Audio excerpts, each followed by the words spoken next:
sum it up in one word, hydration. Glowy, smooth, magical. I've often heard this. Are you drinking from the fountain of youth? And I say no, but I'm putting it on.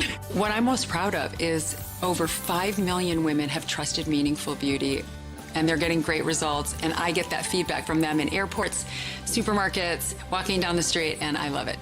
Now it's your turn to try our best system ever with 5 concentrated super treatments, including our all-new Advanced Age Recovery Night Cream with Retinol and the new and improved Advanced Youth Activating Melon Serum with Hydrosome H2O delivers our melon leaf stem cell technology even deeper into the skin where wrinkles begin. Dr. Sabah's clients often pay thousands of dollars for a series of treatments. That's why when purchased separately, Meaningful Beauty's regular price of $179 is already an incredible bargain. But because Cindy decided to offer Meaningful Beauty directly to you, you won't pay $179, $139, or even $99. Order now and you'll pay just $69.95 for all 5 concentrated super treatments. Be among the first 500 to order and receive the wrinkle smoothing capsules to target crow's feet, forehead lines, and lines around your mouth.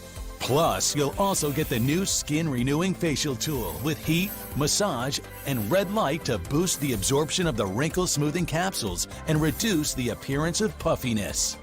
This plus this equals incredible results. Now, smart shoppers who use promo code SAVE20 will receive an additional $20 savings instantly. That means you'll pay just $49.95, a full 75% off the regular price. We'll even add free shipping. And your order always comes with our 60-day money-back guarantee. This special offer is not available in any store, so don't wait. Scan the code, call the number below, or go to meaningfulbeauty.com right now.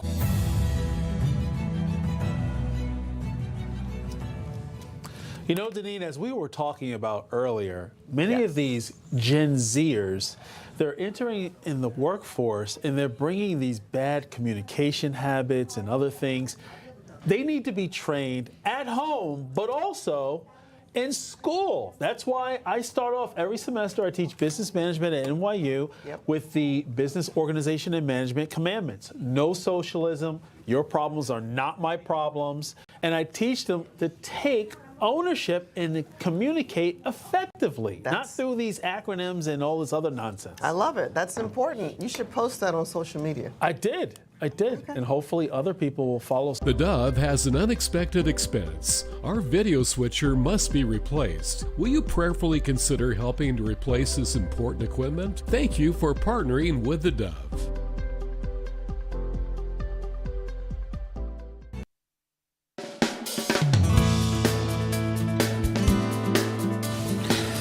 Well, good morning, good morning, good morning. Welcome to Mornings on the Dove, this beautiful Monday morning, the morning after a long weekend.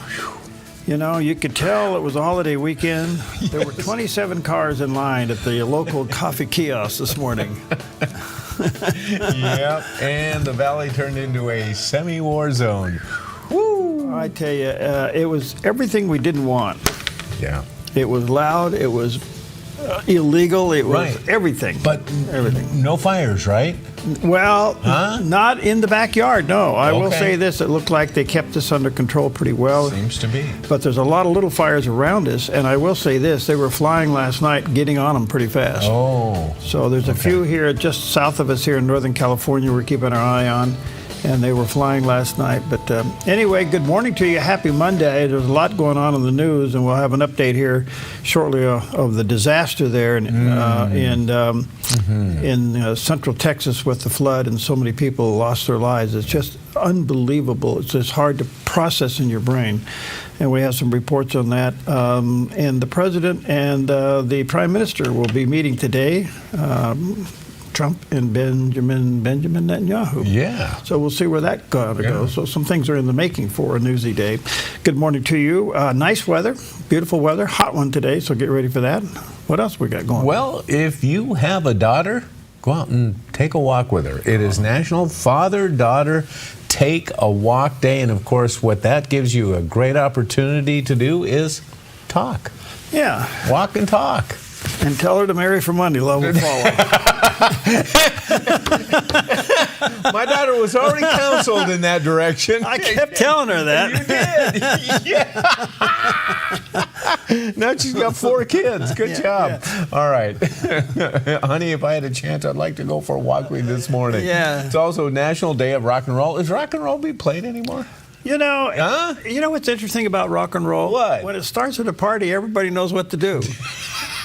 Have you ever noticed that? That's true. When rock and roll starts at a party or a gathering, everybody knows what to do, and everybody knows the words. Yes. Why don't we just bring it back? Are there any? Right, bring it back, because there are not many new rock and roll songs, are there? There's certainly no radio formats playing new rock and roll. Not like it's all this pop stuff. It's all this stuff. You can't. It's just one big roar. Moving on. National Koi Day. Did you know that the word koi, and this is a fish, obviously, comes from Nishiki goi, which means colored carp. And that's what koi is. Yeah. That is a fish with lips. Boy, are they ever. Yeah. And they stick their lips above the water line. Yes, they do. Yeah. You know, Ken Davis says, you fall into a pond of koi, you get hickied to death. Yeah. Yeah. Well, that is true. You get hickied to death. So, anyway, enjoy your koi. It's also National Macaroni Day. Oh. And macaroni, you know, comes in a lot of different shapes. We're looking at probably one of the all-time favorites, mac and cheese with elbow macaroni. There you go. Well, how can you beat that? But we've seen a whole bunch of different. You like macaroni salad? I love macaroni salad. Yeah, it's the good stuff. Yeah. Made with durum wheat, macaroni is a large variety of dry pasta. Typically doesn't contain eggs. Oh. Yeah. Now, many people think that the shape gives macaroni its name, but it's the kind of dough that's used that gives it its name. It's formed into shells, spiral, straight, and many other shapes too. And in the U.S., we like our macaroni. In fact, elbow macaroni is the most common form found in the United States. Well, it is almost a staple, isn't it? It really is, yep. Elbow macaroni, boy, it's tough to beat. Also, top it off with a strawberry sundae. Ooh. It is National Strawberry Sundae Day. I could do that. Yeah, combining vanilla or strawberry ice cream, strawberry sauce, fresh strawberries, whipped cream, and, you know, make several sundaes and enjoy this delicious treat with family and friends. So there you go. Okay, we look at pandemics, you look at epidemics, and I had never seen anything quite like this. Did you know that a laughing epidemic made 14 schools close in East Africa in the early 60s? A laughing epidemic. In 1962, a laughter epidemic broke out in what is now Tanzania. Started with 3 young girls in a classroom. Somebody told a joke. Uncontrollable laughter spread to neighboring villages. Symptoms included crying, fainting, rashes, and pain. In all, it made 14 schools close. No. Did everybody run the psychology on that one? You know what, Perry? I'm so glad you said that or asked that, because this seems so psychosomatic. It's just unbelievable. Well, you know, it went through the church for a while. Did it really? Yeah, about 10, 15 years ago, there was this. No kidding. Through the charismatic churches, there was this they called it, you know, the Holy Ghost joy or something. Okay, all right. And people had this laughing thing, and you kind of go, okay, what is this? And I want to be careful here because I want to be respectful. Yeah. Yeah. But if this shut a school down, 14 schools. Okay, is there a psychosomatic thing to this? Yeah, there must be. And you know what? That brings up an even bigger question, because we see a lot of strange mental states that I think are spread through social media. We see, I think a lot of the transgender movement, a lot of this gender it's fads. confusion. It's fads, right. It's fads, I think it's a similar type of a thing here. Well. But this one, I don't know. I'd rather see people get afflicted with laughter than gender dysphoria. So, this isn't a totally bad thing, I don't think. Just so you folks know, we're under control here. Yeah, we're trying. Yeah. Well, we're trying to give you the laughter. Well, yeah. But anyway, so, it began in January 62, and it spread to over 1,000 people. It lasted several months, and in some cases, up to a year. Wow. You know, that takes a lot out of you laughing for up to a year. Well, that's pretty interesting. Yeah, so anyway, have a laugh and enjoy your day. All right. All right. That's it, huh? That is all I got for you. Okay, well, here's a guy that puts hot sauce on his macaroni. A look at today's weather from Grange Co-op. With high pressure over the top of our region today in northern Oregon and southern Washington, sunny with daytime high temperatures in the low to mid-90s for Vancouver, Portland, Wilsonville, and McMinnville with a light north wind this afternoon. Continuing down the Willamette Valley, sunny and warm with daytime highs in the low to mid-90s for Salem, Albany, Corvallis, and Eugene, with a calm wind becoming north 5 to 7 miles per hour later this morning. Sunny skies continue across the central Oregon high desert with daytime highs in the mid-90s around Prineville and low to mid-90s for Bend and Sun River. Over in Boise, Idaho, sunny and hot with a high near 96. Some patchy fog this morning along the Oregon coast, then sunny and low 70s in Coos Bay, mid-60s in Port Orford and near 57 in Brookings. Mostly sunny in Crescent City, California with a daytime high near 65. In southern Oregon, sunny and hot in the Rogue Valley with daytime highs near 100 in Grants Pass, 103 in Medford and near 99 in Ashland with a slight chance of thunderstorms. In the Klamath Basin, sunny in mid-90s. Into northern California, sunny, then a slight chance of thunderstorms in upper 90s in Wairika. Sunny and hot in Redding with a high near 100, near 97 in Chico, and low 90s, and breezy this afternoon around Sacramento. In the Bay Area, patchy fog, then sunny in mid-70s in Santa Rosa, becoming sunny in Napa with a high near 75, gradual clearing in San Francisco, becoming sunny with a high in the mid-60s, and today in San Jose, sunny and low to mid-80s. A look at your Monday weather from Grange Co-op. All right, good morning to you, and there you go. The beautiful picture of our southern Oregon Valley there this morning, better known as the Rogue Valley, and a little bit of a heat haze, and everything is hot and dry. So be careful. Leave some cold water for your pets in the shade this morning. Yes, indeed. And if you are looking for something to do, check this out. We have Billy Graham here with great encouragement, telling us that God has a job for you that only you can do. And then there's the tyranny of time. It controls us, and we become frustrated, running from one thing to another because we don't feel that we have enough time to get everything done that needs to be done. Jesus said, I must work the works of him that sent me while it is day. The night cometh when no man can work. The night is going to come to you, and you won't have an opportunity to serve God. Serve him while you can. Serve him now. Put him first in your life. Yet at the end of his life, he said, I've finished the work that you gave me to do. God has a plan for your life. And you can finish it with God's help. And he'll give you a joy and a peace that you never dreamed existed if you put your confidence in him. Oh yes, when Jesus left the earth, there were people that needed to be healed and lives that needed to be touched. But Jesus said he had finished the work that had been assigned to him by the Father. God has assigned a work that only you can fill. You are unique. Nobody can take your place. And God needs you in his kingdom. Well, think about that. And you're not mistakenly in your place. Yeah, that's a good point. Now, you may not feel fulfilled. Right. But God can use the wrong place to get you to the right place. What an idea. Yeah. So if you're feeling the nudge that you're in the wrong place, well, take a walk with God and work it out. And he'll use the place you're in to get you to the place you need to go. I'm glad you said that, because that's one of the first things that I thought, and I'm sure a number of people thought, if I think I'm in the wrong place, how do I know? And how's God going to let me know? Well, boy, that's a seminar. Oh, man, I'll say. But I will say this, don't be in a hurry. People who knee-jerk reactions because they feel something usually end up regretting it. That's key. There are stages you test, and one of the things is the bottom line to all of it now, experience is one, people talking to your lives is another, the feeling that you have inside your heart, which is the Holy Spirit working, is one thing. The final indicator is have it confirmed in God's Word. Yeah. Could be through a psalm, a proverb, could be through one of the stories in the Bible, something like that. So think about that. All right. All right, good morning to you. Take a look at the top stories. And of course, the top stories is this horrific flood inside central Texas that now has confirmed over 70 have died and still 11 girls in this girls' Christian camp called the Mystic Camp are still missing. This is an unbelievable thing that has happened, and right now, Governor Greg Abbott says this. Do we have Governor Abbott? Okay.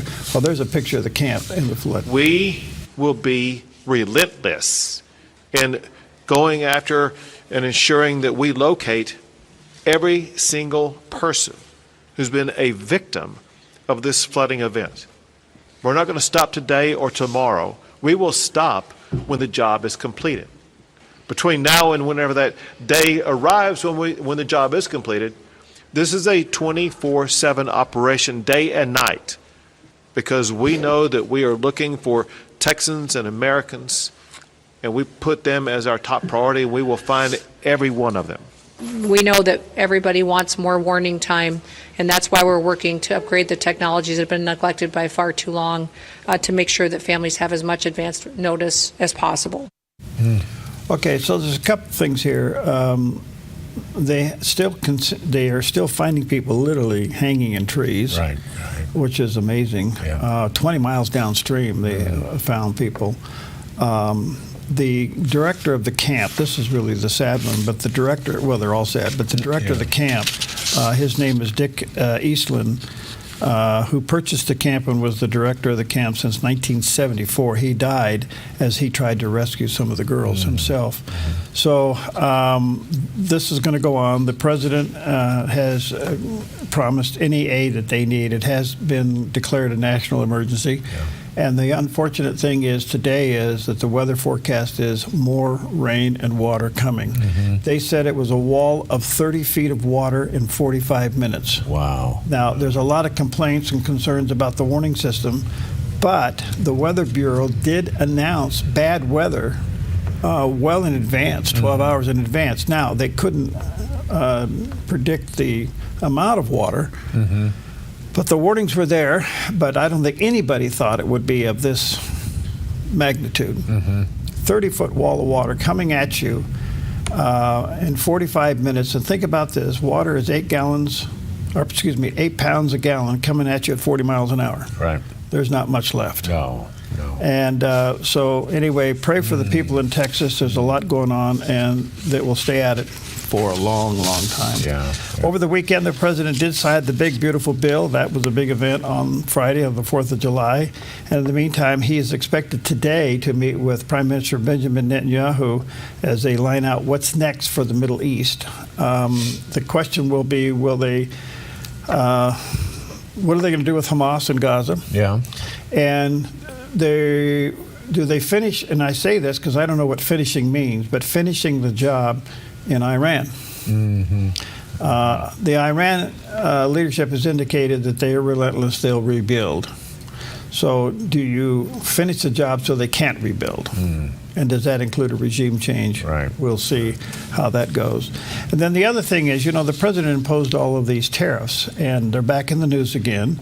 And I guess people have until Wednesday to respond to the tariffs, but they kick in August 1st. So basically, he's giving the countries a warning that you got 2 weeks to make a deal. And he's doing that in letter format. He said a lot of letters are going out today. Some will go out tomorrow and Wednesday as well. But just a reminder notice to those that it's time. Let's negotiate. Yeah, exactly. So we'll see where this goes. But the tariffs are very much back in the news now. He hope you understand how he uses them. He throws them out there, brings everybody to the table. Then he promises to withdraw them if. And if they isn't met, then they're going to go into effect August 1st. But everybody's invited to make a deal. Make a deal. Yep, let's make the deal. Let's make a deal. Yep. Remember that? That was a TV show. Remember that show? Yes. So you got China behind curtain number 1. You got Iran behind curtain number 2, and you got Russia behind curtain number 3. Oh, you know what? This would make a nice parody, wouldn't it? Could you see that on Saturday Night Live? Absolutely. Okay. Yeah. Well, behind curtain number 1 is a strawberry, what is it? Sunday. Strawberry Sunday. Okay, we'll be right back.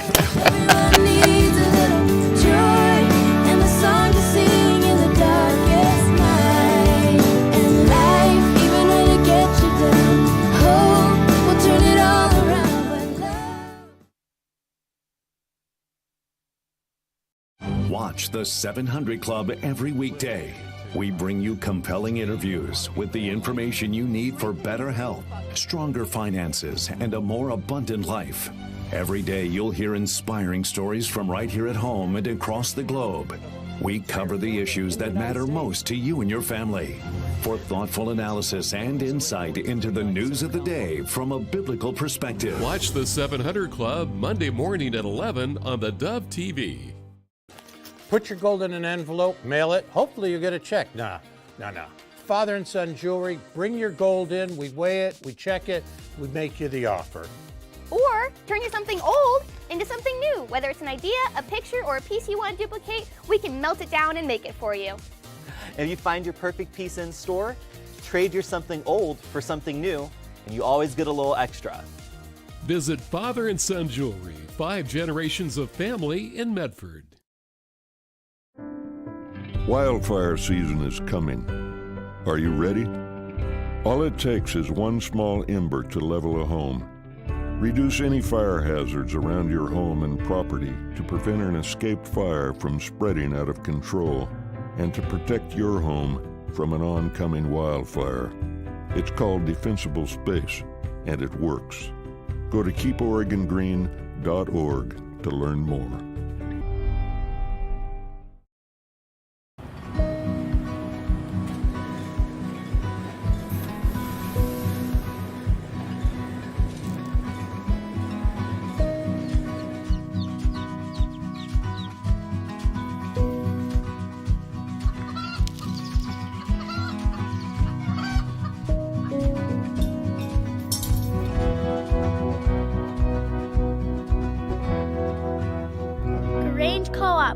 Big ideas grow.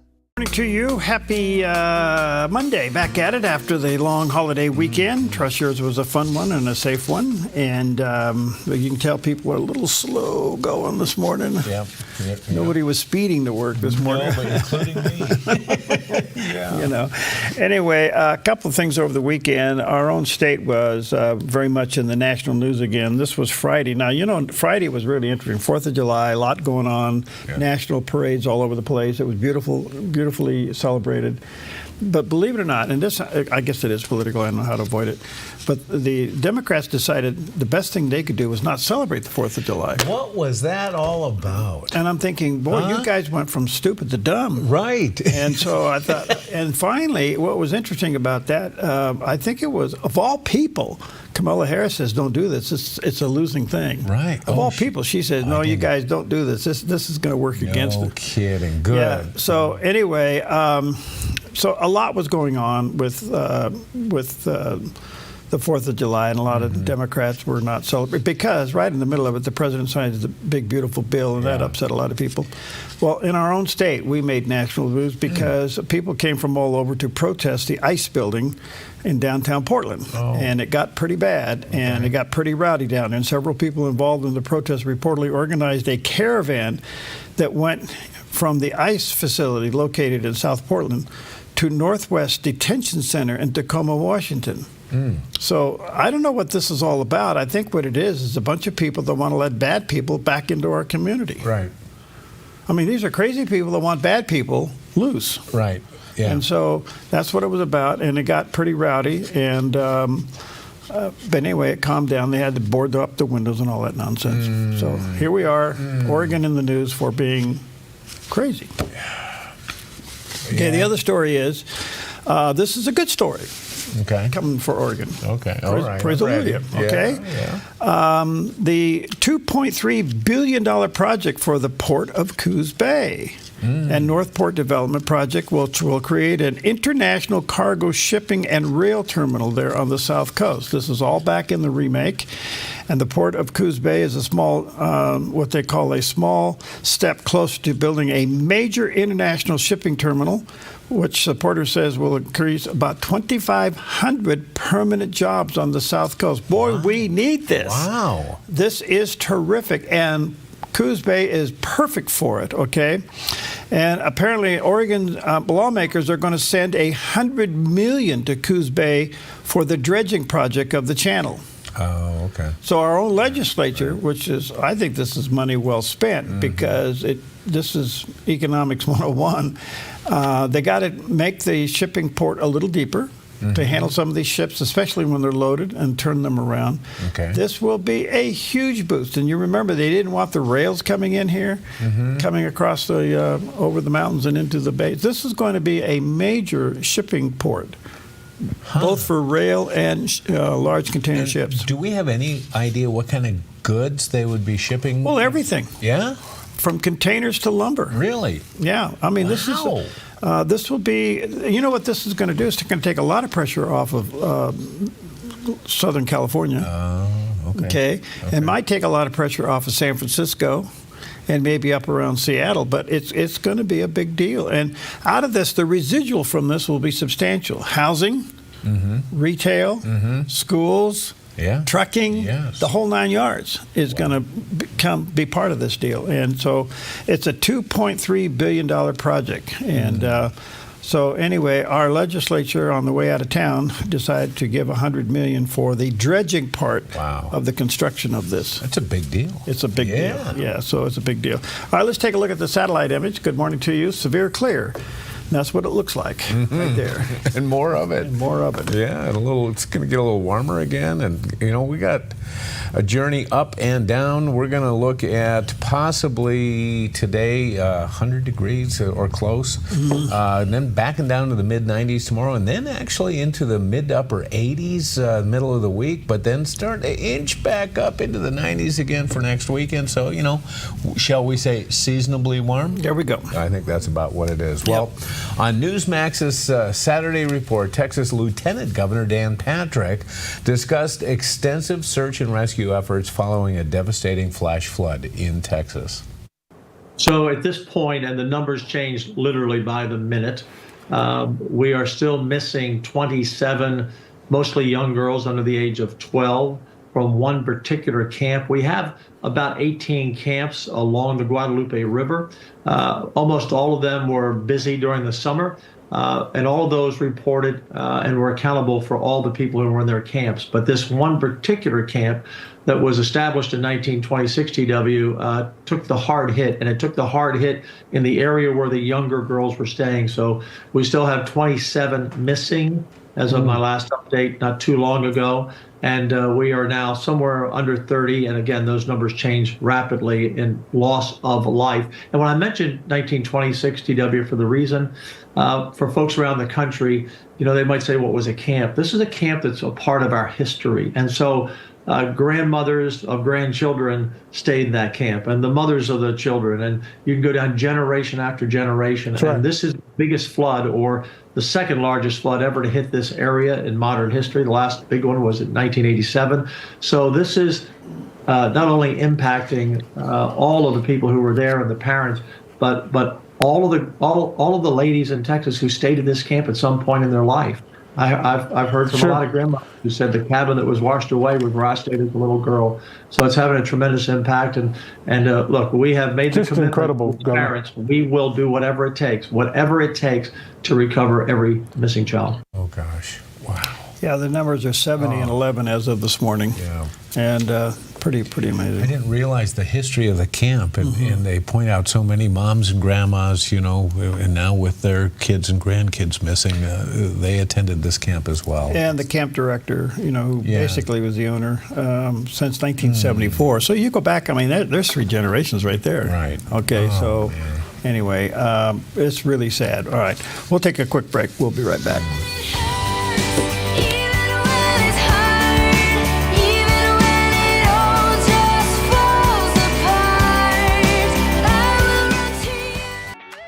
It's that time again, y'all. The Sherms Market Jackson County Fair is gonna be a blast. Park and ride the free shuttle Wednesday through Sunday from Gebhard Road, dropping you right off at the fairgrounds. And hey, Penninger Road parking is free on Tuesday and Sunday. Plus, kids 12 and under get in free thanks to the West Family Foundation. The Jackson County Fair is the place to be this summer. It's fun for the whole herd. Worried that inflation might burst your retirement bubble? I'm Michelle Slate. Lighthouse Financial shines guiding light on retirement, investing, and insurance. Helping you navigate the stormy seas of retirement, Lighthouse stands tall as a beacon of hope, offering you wise counsel and biblically responsible investing. Lighthouse Financial. Call us today, 541-494-1034. Your yard is where life happens, but it can be muddy and hard to maintain. Enjoy a maintenance-free artificial turf lawn all year round with Smart Lawn LLC. No mowing, no fertilizing, no watering. Our synthetic grass is beautiful and resilient. It's certified to be lead-free and there's no need for pesticides. Safe for your children and pets. Smart Lawn LLC has all your artificial turf and putting green areas covered beautifully. 541-941-3538. At Sweet Tea Express, we've got you covered. Order at the counter and our friendly service staff will do the rest. Burgers, salads, sandwiches, barbecue platters, sides, and more. Smoked, grilled, and served to perfection. Sweet Tea Express, breakfast, burgers, and barbecue. Hi, I'm the SOS Alarm guy, here to tell you about a great deal. SOS Alarm will not only beat any internet deal, but will install the system too. So burglars, beware. SOS Alarm for security and beyond.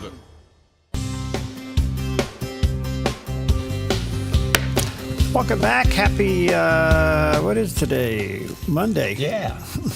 Macaroni and... macaroni and strawberry sundaes. Okay. Yeah. So do you ever get the Costco mac and cheese? Yes, as a matter of fact, I have. Yep.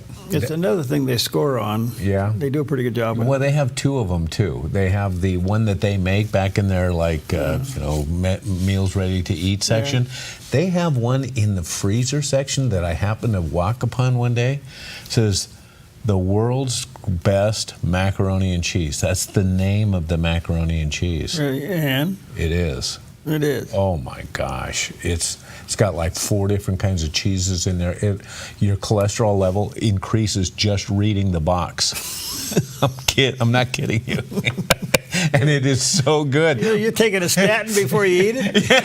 I'll tell you what, I bought it. I thought, well, I got to check this out. How can you not test a name like that? Yeah. And it says the greatest macaroni and cheese in the world. So you buy it and you take it home and you both agree.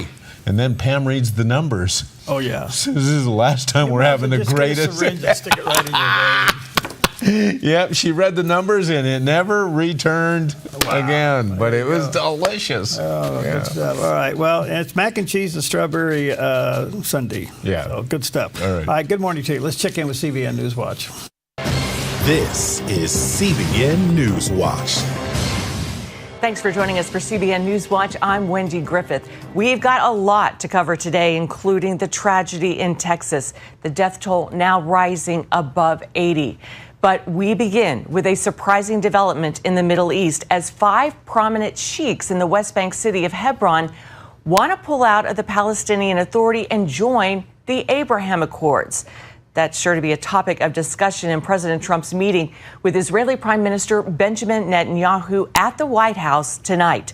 Chuck Colton brings us the story from Jerusalem. Israeli Prime Minister Benjamin Netanyahu is in Washington this morning for a high-stakes White House meeting with President Donald Trump. The two are expected to discuss a possible hostage and ceasefire deal in Gaza, dealing with Iran's proxies, and expanding the Abraham Accords. During the conversation with President Trump, I will first thank him for his very strong mobilization in favor of Israel. We've never had such a friend in the White House, and our joint mobilization has brought a great victory over our common enemy, Iran. Over the weekend, Israel sent a team to Doha, where negotiators are working to hammer out a 60-day ceasefire and hostage exchange. President Trump says he expects a deal with Hamas this week, but Netanyahu blasted the latest terms from Hamas as unacceptable and insists any agreement must guarantee the elimination of Hamas as a military force. There are 20 hostages that are alive, 30 dead. I am determined. We are determined to return them all. And this means one thing, the elimination of Hamas military and governmental power. Hamas will not be there in Gaza. Hamas has lost its grip on most of Gaza, according to an anonymous official who told the BBC that 95% of its leadership is dead. At the White House, Netanyahu is also expected to ask for a green light to strike Iranian nuclear facilities if Israel detects suspicious activity. He's also expected to push the White House to support stronger action against Iran's regional proxies, including the Houthis in Yemen, who resumed attacks on Israel and shipping over the weekend. Overnight, Israel launched extensive airstrikes on Houthi-controlled ports, radar sites, and a power station in Yemen. The strikes came after the Houthis launched another missile at Israel and badly damaged a Greek cargo ship in the Red Sea Sunday. Their first successful maritime strike in over a year. But Netanyahu remains hopeful. There's also a great opportunity to expand the circle of peace far beyond what we could have imagined before. That circle may soon include 5 clan sheikhs from Hebron, who formally asked to break away from the Palestinian Authority and join the Abraham Accords, recognizing Israel as a Jewish state. Meanwhile, in Gaza, 2 American aid workers remain hospitalized after a terrorist attack on the Gaza Humanitarian Foundation. The men, said to be highly decorated veterans, were distributing food at a U.S.-funded humanitarian site near Han Yunis when they were hit by grenades. Trump and Netanyahu are expected to meet Monday evening, and the outcome could reshape not only Gaza, but the entire Middle East. From Jerusalem, I'm Chuck Holton for CBN News. Thank you, Chuck, for that report. And we have a special guest in studio today, all the way from Jerusalem, our CBN News Middle East Bureau Chief, Chris Mitchell.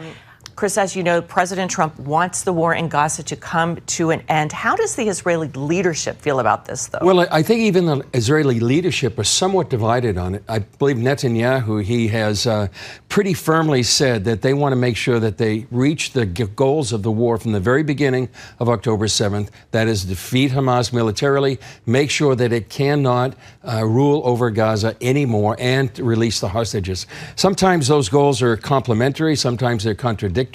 But I would say the president of Israel may favor, let's make a deal and let's make the priority the hostages. Many Israelis feel that way, but also many Israelis feel that it's important not to end the war prematurely. And I think that may be the tension between Netanyahu and President Trump, who would like to see the war end right away. But that if that leaves Hamas in power, that for many of the people, and especially family members that have died fighting for Gaza, that's a non-starter for them. They want to make sure Israel can finish the job. Okay, well, we'll see what comes of the meeting later on today, this evening, and what happens there. I think that President Trump is processing his mind. Is enough on the table to stop all this, or do we need to do more?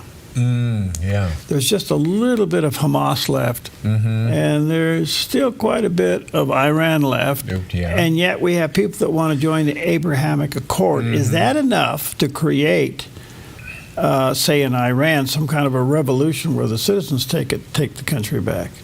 I don't know. But what a different position Bibi Netanyahu is in coming to this meeting, especially compared to about a year ago or so, the situation that they were in and the relationship that they had with the last administration. Things have changed considerably. It has. I mean, the Middle East has completely changed, and it's changing. It's got a ways to go. So, all right, let's guy that tried the best macaroni on earth once. He did, one time. One time. A look at today's weather from Grange Co-op. With high pressure over the top of our region, today in northern Oregon and southern Washington, sunny with daytime high temperatures in the low to mid-90s for Vancouver, Portland, Wilsonville, and McMinnville with a light north wind this afternoon. Continuing down the Willamette Valley, sunny and warm with daytime highs in the low to mid-90s for Salem, Albany, Corvallis, and Eugene, with a calm wind becoming north 5 to 7 miles per hour later this morning. Sunny skies continue across the central Oregon high desert with daytime highs in the mid-90s around Prineville and low to mid-90s for Bend and Sun River. Over in Boise, Idaho, sunny and hot with a high near 96. Some patchy fog this morning along the Oregon coast, then sunny and low 70s in Coos Bay, mid-60s in Port Orford and near 57 in Brookings. Mostly sunny in Crescent City, California with a daytime high near 65. In southern Oregon, sunny and hot in the Rogue Valley with daytime highs near 100 in Grants Pass, 103 in Medford and near 99 in Ashland with a slight chance of thunderstorms. In the Klamath Basin, sunny in mid-90s. Into Northern California, sunny, then a slight chance of thunderstorms in upper 90s in Wairika. Sunny and hot in Redding with a high near 100, near 97 in Chico, and low 90s and breezy this afternoon around Sacramento. In the Bay Area, patchy fog, then sunny in mid-70s in Santa Rosa, becoming sunny in Napa with a high near 75, gradual clearing in San Francisco, becoming sunny with a high in the mid-60s, and today in San Jose, sunny and low to mid-80s. A look at your Monday weather from Grange Co-op. Good morning to you, and there's a look of the north end of the Rogue Valley this morning, and it's going to be hot. It is. Oofta. All right. Well, you know, when we say something is the best, we oftentimes use this as the point of reference, and it was sold for the first time on this day in history. On July 7th, 1928, something quite revolutionary happened in the small town of Chillicothe, Missouri. At the Chillicothe Baking Company, a fresh loaf of bread was sold, but this wasn't just any loaf, it was pre-sliced. Before this, bread was always sold whole, and slicing at home was often messy and uneven. But thanks to the invention of Otto Frederick Rohwedder, everything changed. He had developed a machine that could slice loaves of bread uniformly, and to solve the problem of slices drying out too quickly, the bakery also began wrapping the bread in wax paper to keep it fresh. For the first time, bakeries could slice and wrap bread automatically, offering customers a product that was neat, convenient, and ready to eat. The impact was immediate and far-reaching. The innovation was groundbreaking and actually changed the consumption habits of Americans, and from that moment on, daily life truly wasn't the same. After all, as the saying goes, it was the best thing since sliced bread.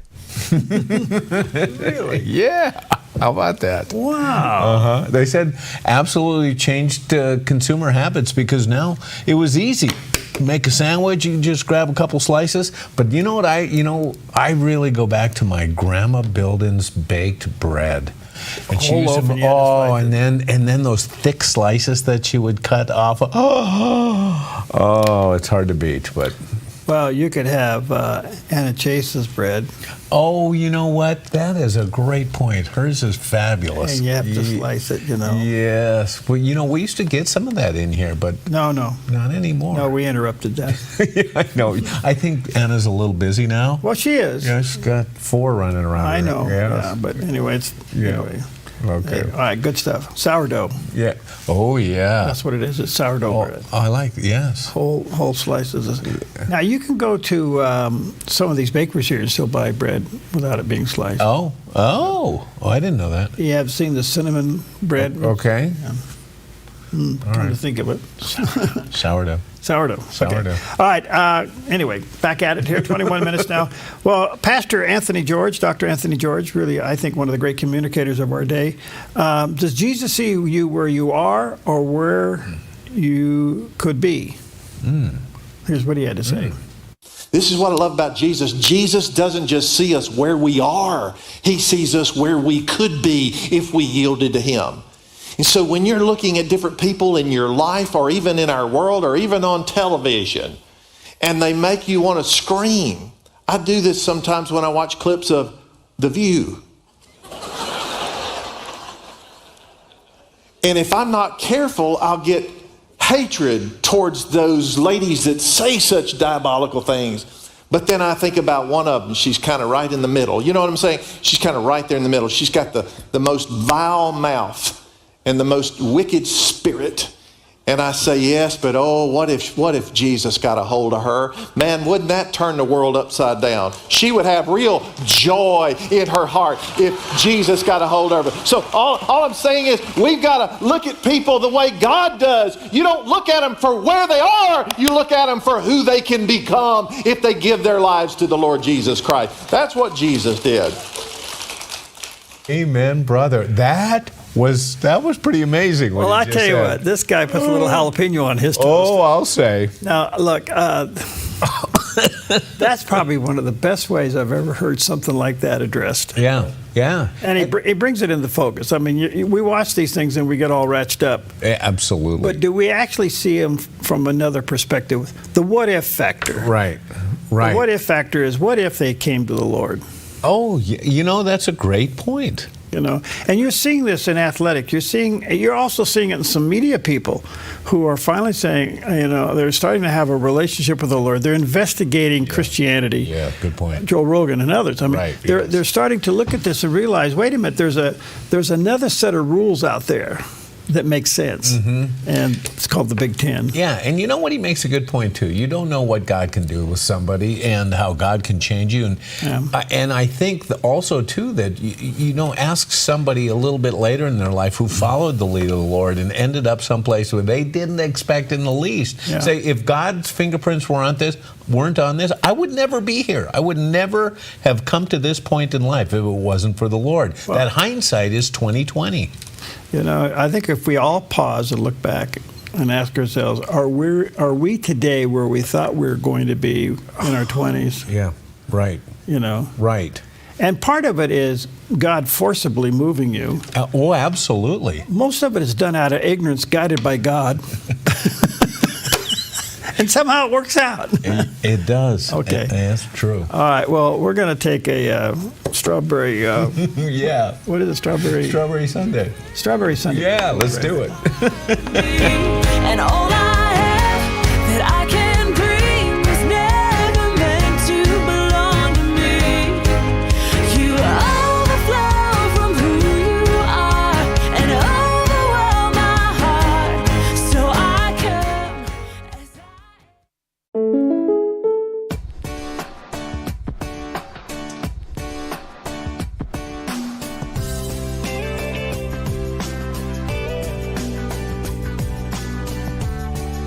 Combining your home and auto insurance could save you time and money. And who doesn't like that? Want surprisingly great rates on auto, home, and life? Now's the time to call State Farm agent Rory Wold in Medford. Like a good neighbor, State Farm is there.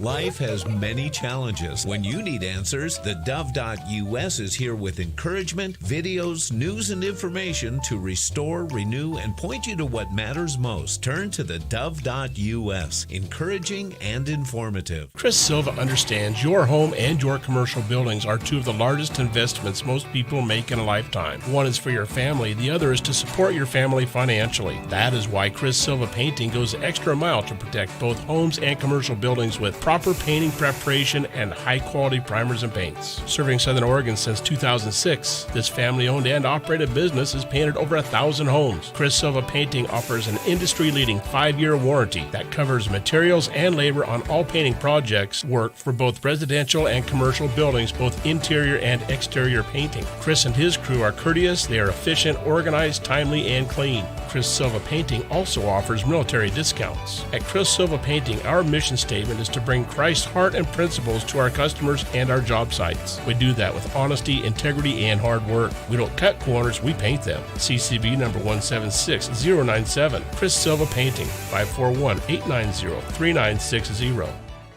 Cliff Connectley travels across America to give an answer to questions, doubts, and challenges concerning faith. So one of the reasons I believe that God exists. Join him for Give Me an Answer, weekdays on the Dove TV.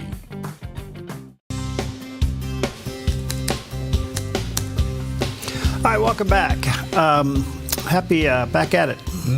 Yeah. After the weekend, and hopefully yours was a fun one and a safe one. Our thoughts and prayers still towards Texas. Yeah. Boy, yeah. amazing. So, it's interesting the stories here today because I was talking to some people over the weekend about what Las Vegas is doing, and the reason I bring up Las Vegas, I realize there's a lot goes down there that's not really good stuff. Yeah. But at the end of the day, I will say this: they have really planned this thing out pretty well because now they got two major teams down there.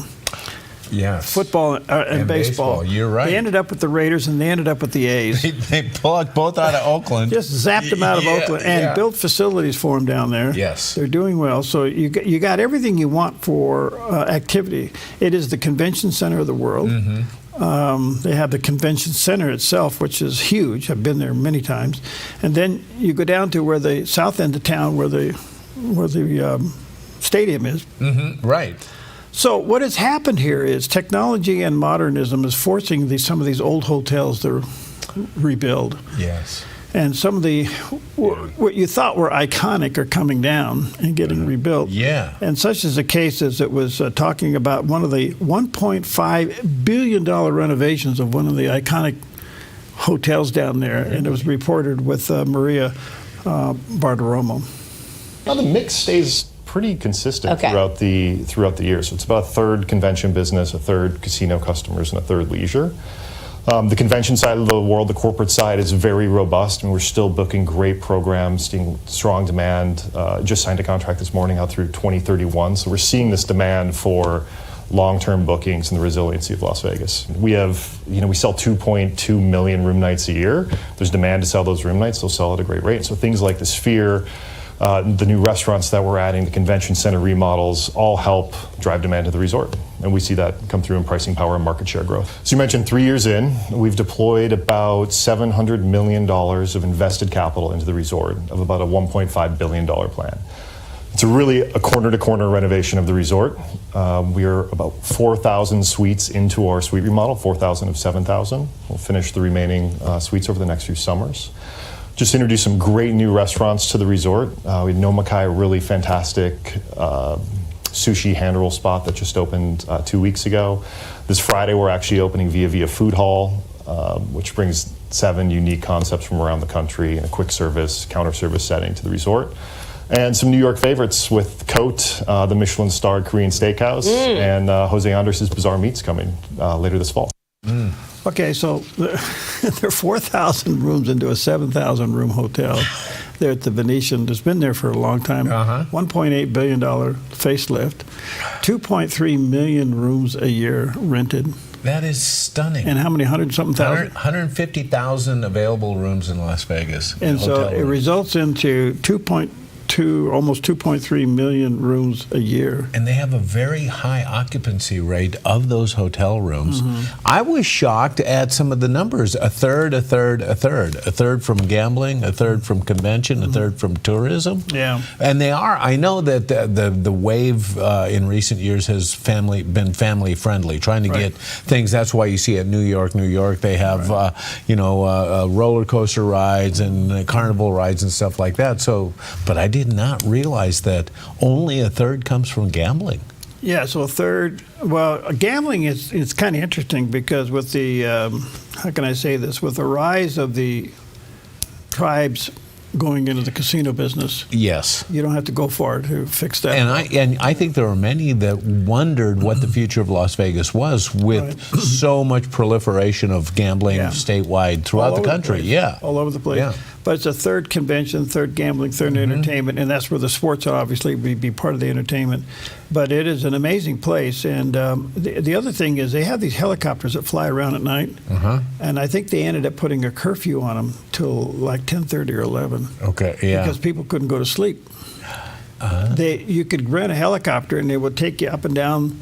They had this. In fact, there's like any given time, there's like 8 of them in the air. Right. And they're circling the city. They get into a flight pattern around the city, so you can fly right up the Las Vegas Strip and see all the lights and everything that's going on. Keep circling around like that. Wow. Well, I got to tell you the truth. I learned a real important gambling lesson. Being we're talking about Las Vegas, let's talk about gambling. You want to admit this on television? Yeah. This is really good. And Pam will say, "Yep, he learned." And it wasn't my own misfortune that I learned from. When I was a ski instructor at Tahoe, they used to give us our paychecks, and the casinos would give us incentive to take our paychecks in and cash them at the casino. And they would give us all kinds of incentive, betting tokens, all kinds of things to the shows, different things. You'd have all these incentives. Then they give them to us, and we'd go with our freshly cashed paychecks out into the casino to, weigh in on all those tokens they gave. Well, I knew some folks, including I had one roommate that lost their rent money doing that. More than once. Really? Absolutely. And I learned there is no future in this. Yeah, and there's no way. And so... and it's an addiction. And it is an addiction. And you know what? There's an old saying that says, don't afford to gamble with what you can't afford to lose. Yes. Don't gamble with what you can't afford to lose. Well, you know what? I couldn't afford to lose anything. Well, I didn't have much. Yeah. I couldn't afford to lose it, so I never betted. So, it was a hard lesson, but it wasn't a hard lesson for me. It was a hard lesson for those that I watched lose their paychecks and get sucked into that addiction. It's terrible. It really is an amazing addiction, and we should have Doug Gould on to talk about it because with gambling in our own state and in our own town these days, you've got to ask yourself, all right, so what's in the mindset? Maybe next time it wins? Right. And you know what? It's kind of like the lottery thing, too. You know? And you know what? I'd love to hear Doug weigh in on this because he often talks about the dopamine rush that goes on when you feel that addiction. Same thing happens in gambling. And I'm reading about some people who deal with gambling issues. And it usually goes back to one big seminal event where they won. The rush that came off that win and them trying to recapture that. Wait a minute. Isn't that the same dopamine rush you got when you caught a big salmon? Absolutely. But that's much healthier because now you have omega-3s that you get to eat. and the money that you spend on equipment and licenses and trips, it doesn't even compare to gambling. No, of course not. No, it's the same thing when you make that one golf shot. You got to go out and get another set of clubs. Absolutely. The one shot that you remember for the next year. It keeps you going out. Oh, I love it. Okay, Perfect. coming up. We got to figure it out, huh? Yeah, we do. We don't need Doug. Stay home, Doug. All right, Spencer Morrison will be with us. How tariffs will bring out jobs. Really? So we're going to have the tariff talk again, Anyway, it's so amazing to me, the whole tariff thing. I know. There's no middle ground in this. No. Okay. No. Kenneth Abramowitz will be back with us. And of course, he wrote the book called The Multi-Front War. And we'll be talking about what possibly could come out of today's meeting between Prime Minister Benjamin Netanyahu and President Trump. This is a big deal because I think that Prime Minister Benjamin Netanyahu needs to convince President Trump in this so-called ceasefire thing they got going on. Ceasefire, yes, negotiate for hostages, and the but is we cannot allow anything to exist anymore. We have to finish the job. What does that look like? What does it look like? Yes. So if you don't release all the hostages, we're going to... I think Israel is faced with this big decision. Are they willing to sacrifice the hostages for total elimination of Hamas? Oh, wow. That is the trap, the corner that Netanyahu's in. You're right, okay. All right. Well, we've all seen some very interesting things when you go to the store, and especially depending on what store you go into, but I don't think any of us have ever seen anything quite like this. Shoppers in Thailand got quite the surprise when an unexpected customer stopped by for a bite, an elephant on a snack run.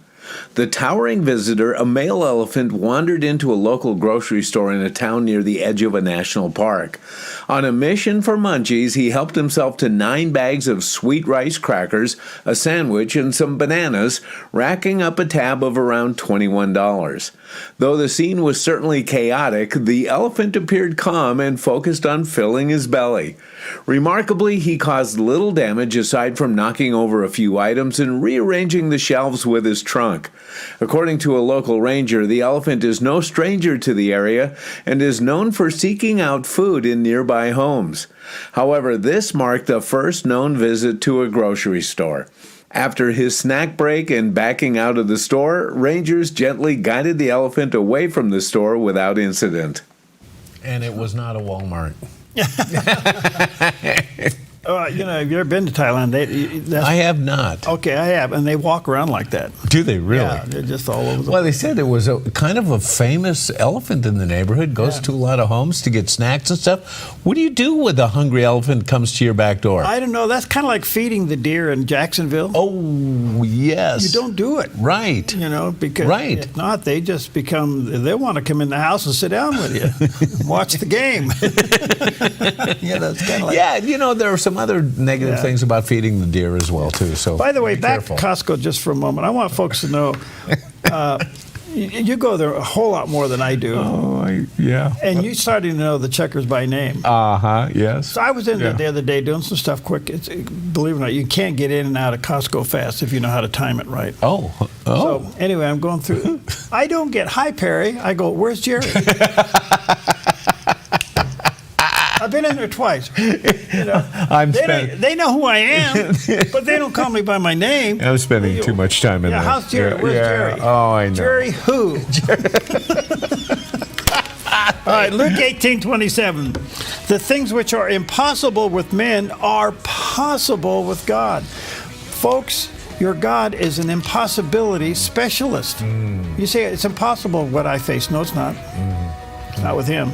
All right. We'll be right back.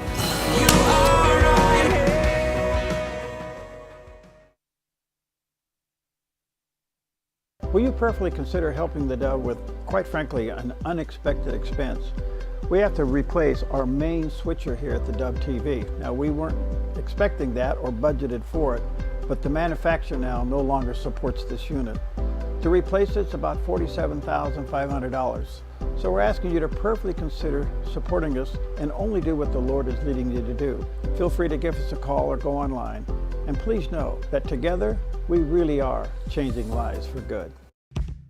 Your property demands equipment with more reliability, durability, and versatility built in. Kubota equipment is ready to get the job done right.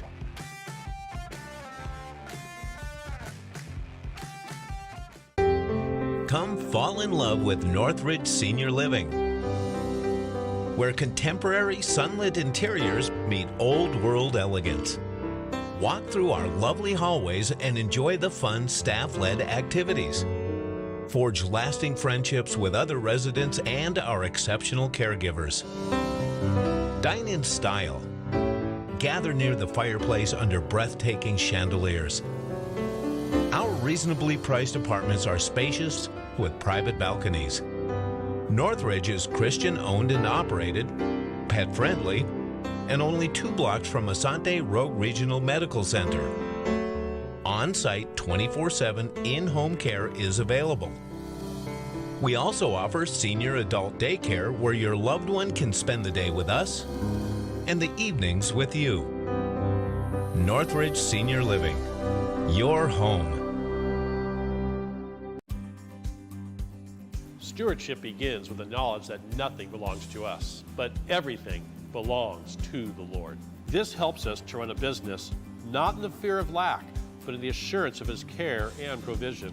Such a perspective eliminates the drive to sell and replaces it with a heart that says serve. This begins with serving our clients and coworkers with integrity and genuine care. That's why McKelly's is automotive service with a heart for God and treating others as we ourselves would want to be treated. Our promise is to never sell our clients anything we don't believe they need. Another is to do all we can to meet other needs, such as shuttle service and loaner cars, or taking the time to really listen, even at times praying with our customers. Sometimes this means sacrifice, going above and beyond, but that's why I work for Kelly's Automotive Service, honoring God while serving people with honesty and integrity. The Dove has an unexpected expense. Our video switcher must be replaced. Will you prayerfully consider helping to replace this important equipment? Thank you for partnering with the Dove.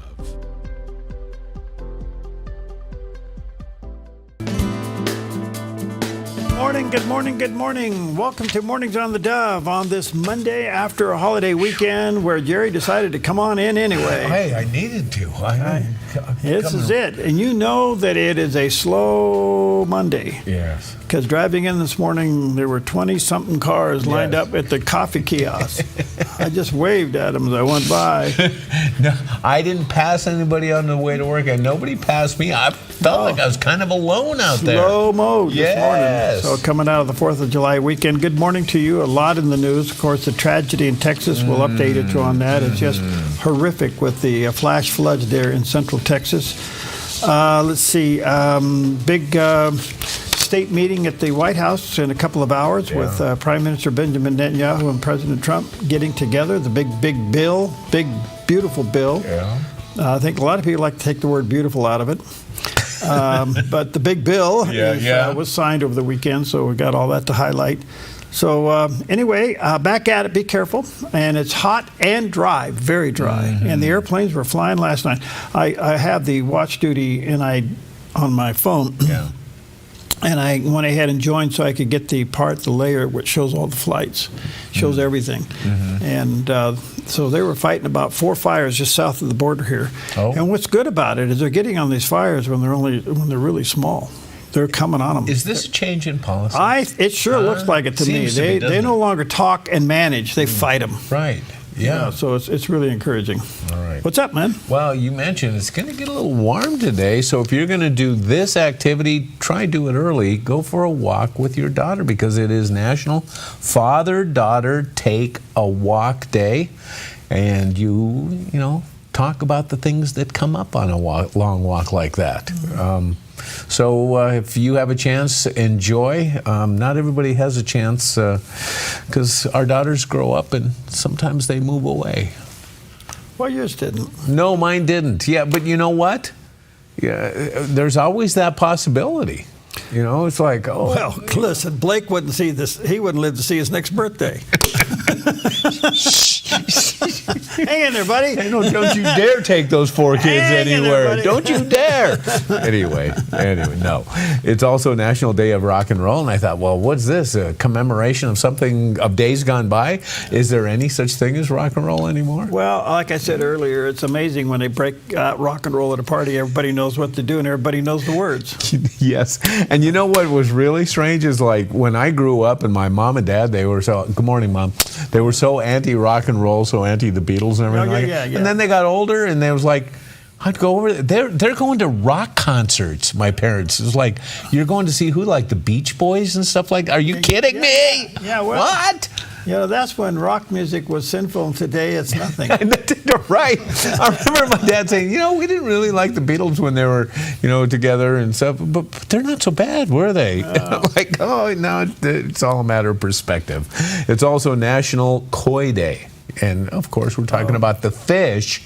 And the word koi comes from nishiki goi, which means colored carp. And that's what a koi is, a fish with lips. And they stick them out of the water. What is that all about? Is that looking for food? Okay. All right. Well, and that brings up the old point. You fall into a koi pond, you get hickied to death. They'll come get you. How do you explain that in ER? Moving on. What are all these red marks? They're so little, but they have lip marks anyway. All right. It's also National Macaroni Day. Macaroni, of course, made with durum wheat. It's a large variety of a dry pasta which typically does not contain eggs. Many people think the shape gives macaroni its name, but it's the dough used that gives it its name. And the noodle is formed into shells, spirals, straight, and many other shapes as well. In the U.S., we like our macaroni. In fact, elbow macaroni is the most common form found in the United States. And of course, we're looking at mac and cheese right there, and hardly a better use of elbow macaroni than that. And whether you're doing it in a casserole in the Midwest, casseroles are oftentimes referred to as hot dish. And hot dish is very prevalent at when you go to church, potlucks. I grew up in a little farm community in North Dakota, and boy, when you went to a potluck, it was filled with hot dish casseroles. Okay. So enjoy your macaroni, and then top it off with a strawberry sundae. Combining vanilla or strawberry ice cream, strawberry sauce, fresh strawberries, and whipped cream.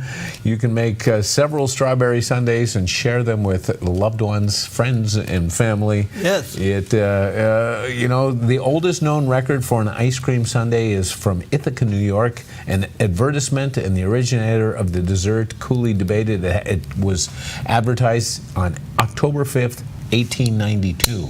Okay. So I have a feeling they existed before that, but that was the first time it showed up in print. And speaking of which, we're aware of epidemics, of pandemics. I think none of us will ever forget what we went through a couple years ago. But here's something unusual. It's called a laughing epidemic, and it actually occurred and made 14 schools close in East Africa in the early 1960s. It was a laughter epidemic that broke up in a town. Well, now it's known in the country of Tanzania. It started with 3 young girls, and then uncontrollable laughter spread to neighboring villages. How do you go from a schoolroom to neighboring villages? Symptoms included crying, fighting, rashes, and pain. All in all, it made 14 schools closed. And you mentioned something about a charismatic movement that got this? Well, there was. What? Gosh, I really want to be careful here, but there was a move through the charismatic movement of they call it joy, laughter, or something like this. Mm-hmm.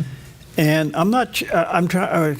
I actually looked at this quite seriously, and I'm trying to figure out. Okay, how do you?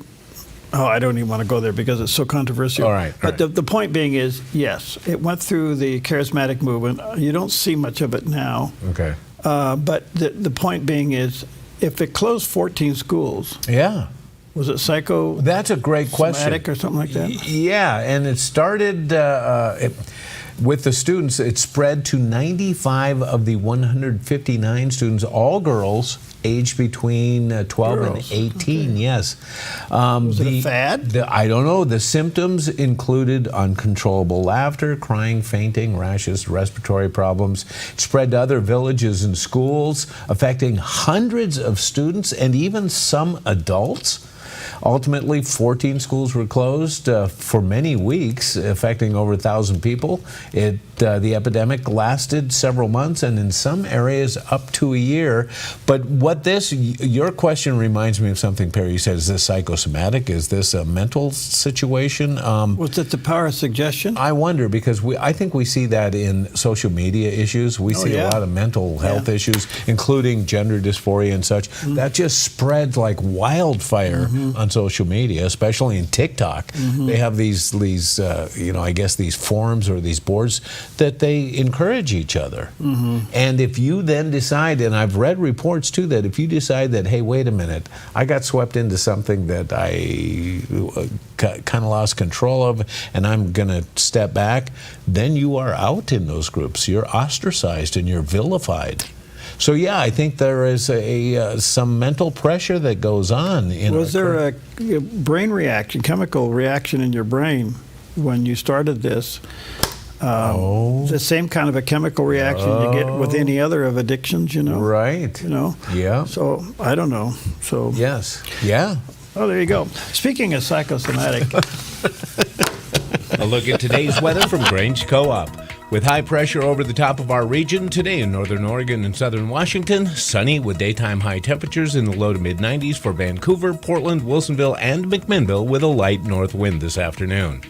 Continuing down the Willamette Valley, sunny and warm with daytime highs in the low to mid-90s for Salem, Albany, Corvallis, and Eugene, with a calm wind becoming north 5 to 7 miles per hour later this morning. Sunny skies continue across the central Oregon high desert with daytime highs in the mid-90s around Prineville and low to mid-90s for Bend and Sun River. Over in Boise, Idaho, sunny and hot with a high near 96.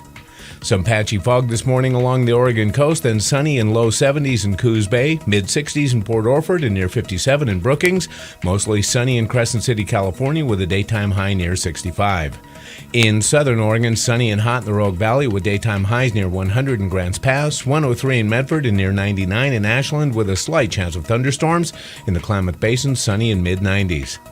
Into northern California, sunny, then a slight chance of thunderstorms in upper 90s in Wairika. Sunny and hot in Redding with a high near 100, near 97 in Chico, and low 90s, and breezy this afternoon around Sacramento.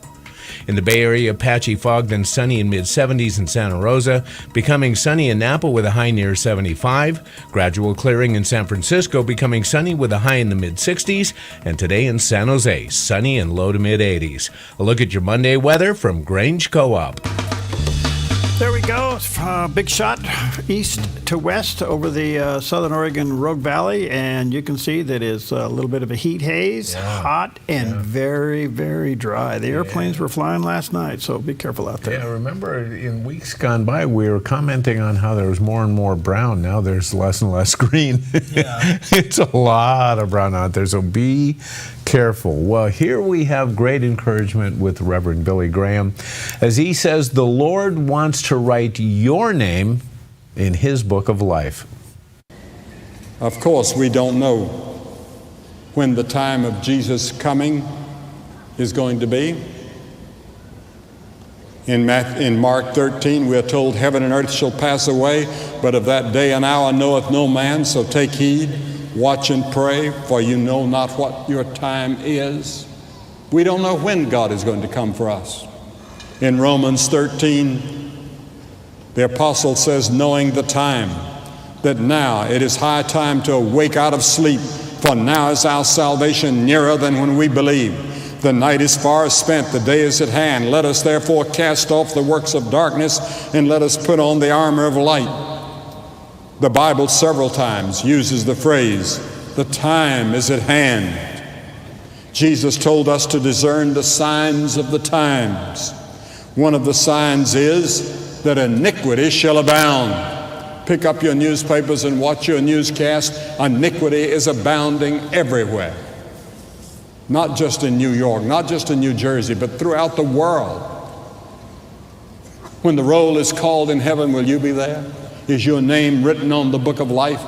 Because the scripture says if your name is not on the Lamb's book of life, you'll never enter heaven. Your name right now is on what is called in the Bible the books. And under your name are all the sins that you ever committed, all the things that you've ever thought that are wrong, all of your intents that are wrong. It's all there, recorded, and will face you at the judgment. But when you come to Christ, and present yourself wholly and completely to Him as Savior and Lord, He blots out everything in those books and writes your name in another book, the book of life. Amen. Pretty simple, isn't it? And pretty powerful. All right, good morning to you. 13 minutes past the hour. Let's take a look at the top stories. Of course, the big one, unfortunately, is the just horrific disaster in central Texas over the weekend on the 4th of July, where a storm broke out and a flood occurred, and it was just amazing. A 30-foot wall of water coming down the river. They had about 45 minutes warning that this thing was coming, and even then not everybody got the warning. But if you can imagine a 30-foot wall coming at you at about 40 miles an hour. Oh, gosh. And water is 8 pounds a gallon, you figure it out. It just did unbelievable damage. Well, some reports are saying now 80 people have died and still 11 missing from the what they call Camp Mystic, which was a girls' camp that's been there for generations. And it hit that camp, and at one point there were 27 girls missing, and that's been reduced down to 11. And it does not stop in the search. They've actually found people still hanging in trees, clinging to a tree, you know. This is just unbelievable. And unfortunately, the forecast today calls for more rain and warning. So here's a couple of clips. Governor Greg Abbott is responding that they'll stay at it until everybody is accounted for. And Kristi Noem talks about the weather warning. We will be relentless in going after and ensuring that we locate every single person who's been a victim of this flooding event. We're not going to stop today or tomorrow. We will stop when the job is completed. Between now and whenever that day arrives when the job is completed, this is a 24/7 operation, day and night, because we know that we are looking for Texans and Americans, and we put them as our top priority, and we will find every one of them. We know that everybody wants more warning time, and that's why we're working to upgrade the technologies that have been neglected by far too long to make sure that families have as much advanced notice as possible. Okay, so some criticism are coming out about the warning. Apparently, there were significant warnings of the storm and its capabilities, but certainly had no indication of the amount of rain that was going to fall. And but this camp that was hit the hardest has been around for literally generations, and the camp director himself, Dick Eastland, who purchased the camp in 1974, died while trying to rescue some of the girls himself. The thing is just an unbelievable. You can't get your head around this kind of a disaster. Yeah. So continue to pray for them. This is going to go on for quite some time. President Trump has certainly let them know that the federal government there at any level that they need. But Texas has been rocked by this, and rightfully so, with more rain on the way. And of course, the topic comes up early warning. And in weather events like this, including tornadoes and such. Boy, that's a difficult subject. Yes, it is. And not only being able to give the warning, but then how do you get it out? And especially when people are out, at camps and such, they don't necessarily have their radios on and such. How do you get word out in those situations? I think all of this is being looked at. But here's the thing. Sometimes warnings are given, but they're not taken seriously. They're not heeded, yes. And so often you get a hard warning that turns out to be nothing. Yeah. And you kind of, we actually had one of those here in Jackson County the other day. This storm came in and was circling around. And those of us who have pilot weather warnings, the thing was going off like crazy. In fact, it was coming across some of our phones. Extreme weather warning. Extreme weather warning. I mean, it went off like this. Well, it kind of fizzled.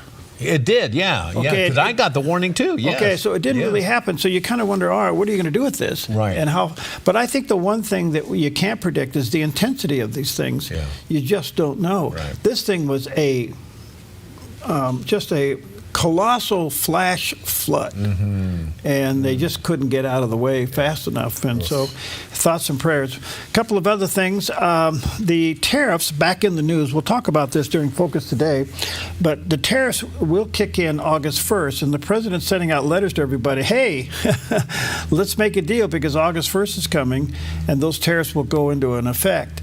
Now, as we know that the president has used tariffs to bring people to the table, a lot of criticism, pro and con about tariffs, but the bottom line is now's the time to negotiate, and you got until August 1st to negotiate. So he's sending letters out to see who's going to respond. So I guess we wait and see. Okay.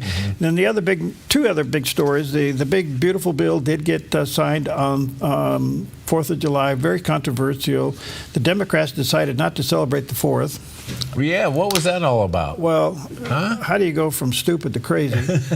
They did it, but of all people, Kamala Harris came out and said, former vice president said, hey, don't do this. This is really dumb. I mean, of all people, said this was a dumb thing. Yeah. So in the meantime, he signed the bill and off it goes. And then today, within hours, President Trump and Prime Minister Benjamin Netanyahu will be meeting over Hamas, Gaza, hostages, Iran. And we'll see what comes of all of that. So a lot on today's table.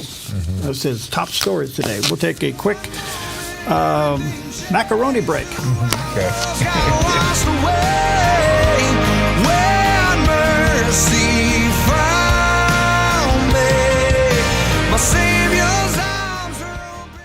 The Sherms Market Jackson County Fair is back and bigger than ever. Ride the free shuttle from Crater Football Stadium parking lot Wednesday through Sunday, dropping you right off at the fairgrounds. And hey, Penninger Road parking is free on Tuesday and Sunday. Plus, kids 12 and under get free admission to the fair thanks to the West Family Foundation.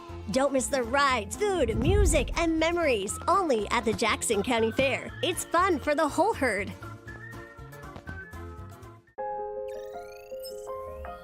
The Lennox iComfort S30 thermostat can sense changes in your environment. It even knows when you come and go. So now your home's most important system is also the smartest. Metal Masters can give you the smartest home comfort system available. It knows when you're away and adjusts when allergens and humidity get uncomfortable.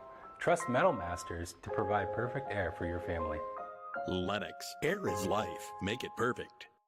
Clean water is essential to your good health. Ultra Pure Purified Water has been delivering purified, healthy drinking water to the Rogue Valley since 1995. Locally owned and family run, Ultra Pure Purified Water uses a multi-stage process ensuring your delivery of water is 99.8% pure, so your family stays hydrated and healthy. Online at ultrapurewaterinc.com or call 541-734-0828. 541-734-0828.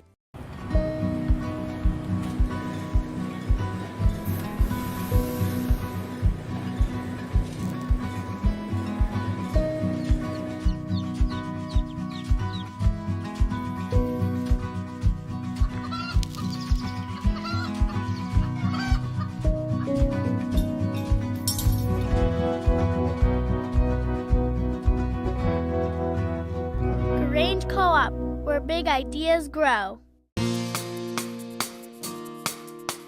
Okay, 21 minutes past the hour. Welcome back on this Back at It Monday. Jerry's here. That's all that counts. Eating his macaroni and cheese. Salad. Macaroni salad. And then we'll have macaroni and cheese later. Okay. Because it's macaroni day. Okay, so it's just brought to you by your cardiologist. Thank you very much. There you go. Thank you very much.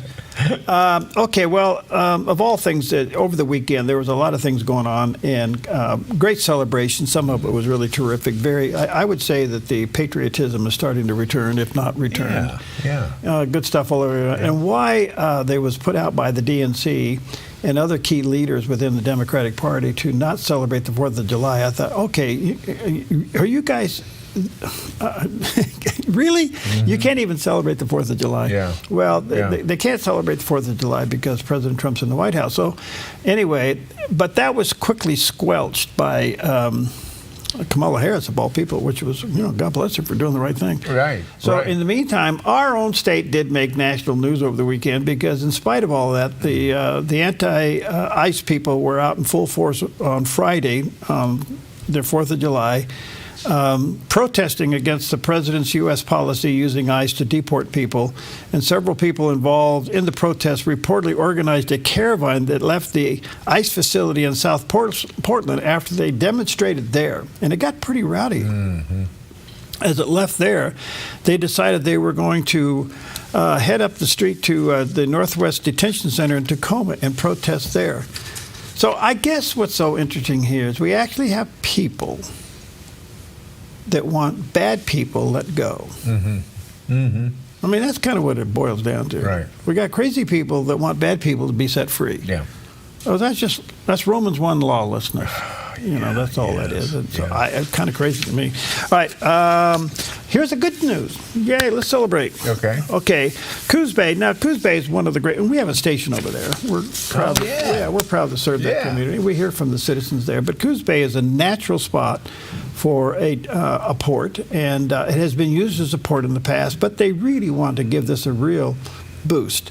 $2.3 billion Port of Coos Bay Northport Development Project, which will create an international cargo ship and rail terminal there on our own southern coast.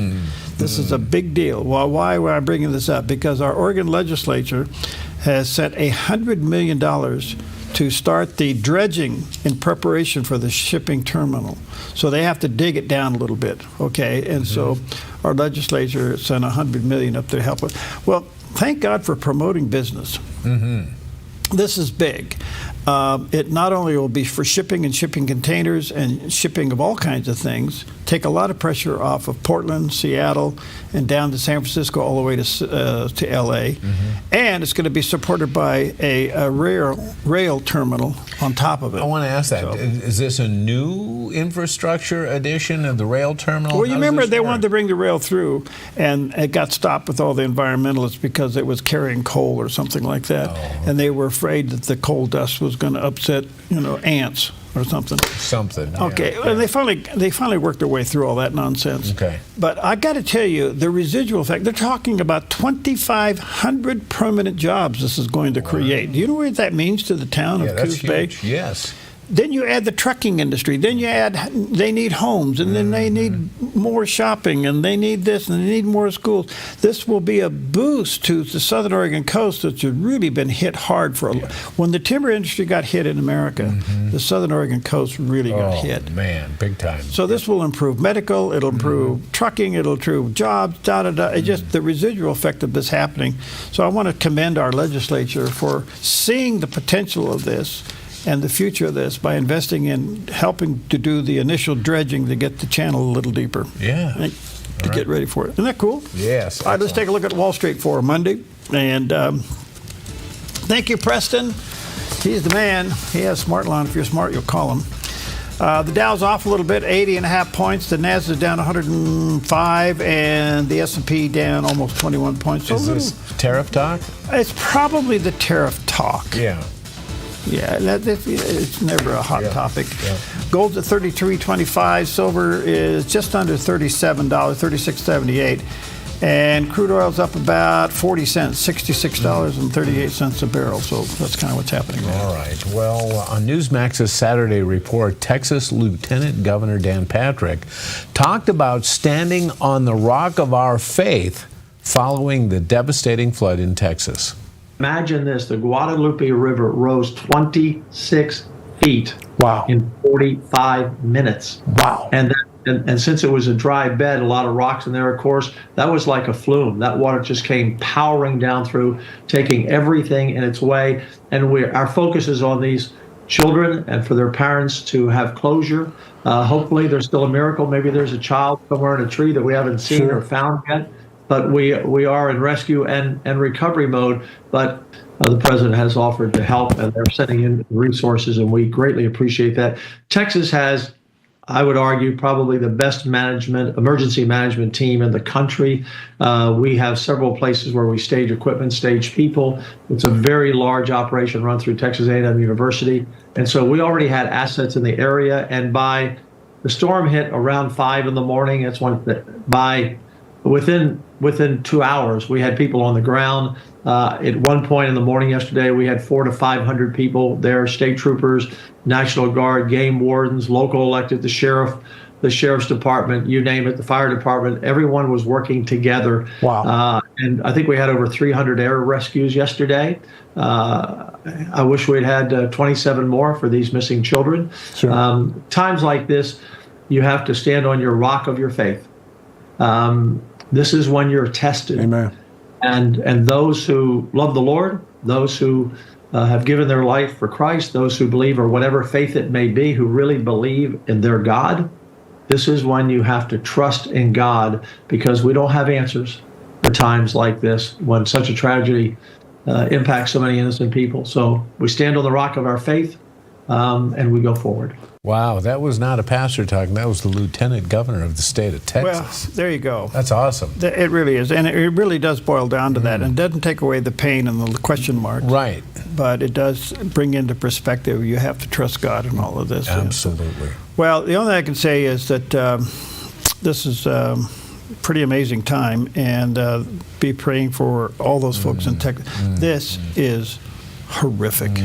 Yeah. Horrific. Yeah. The last numbers, now this is changing by the minute, was 80 missing, or 80 are dead, and still 11 children are missing. And those numbers change by the moment, so we'll keep you posted on that.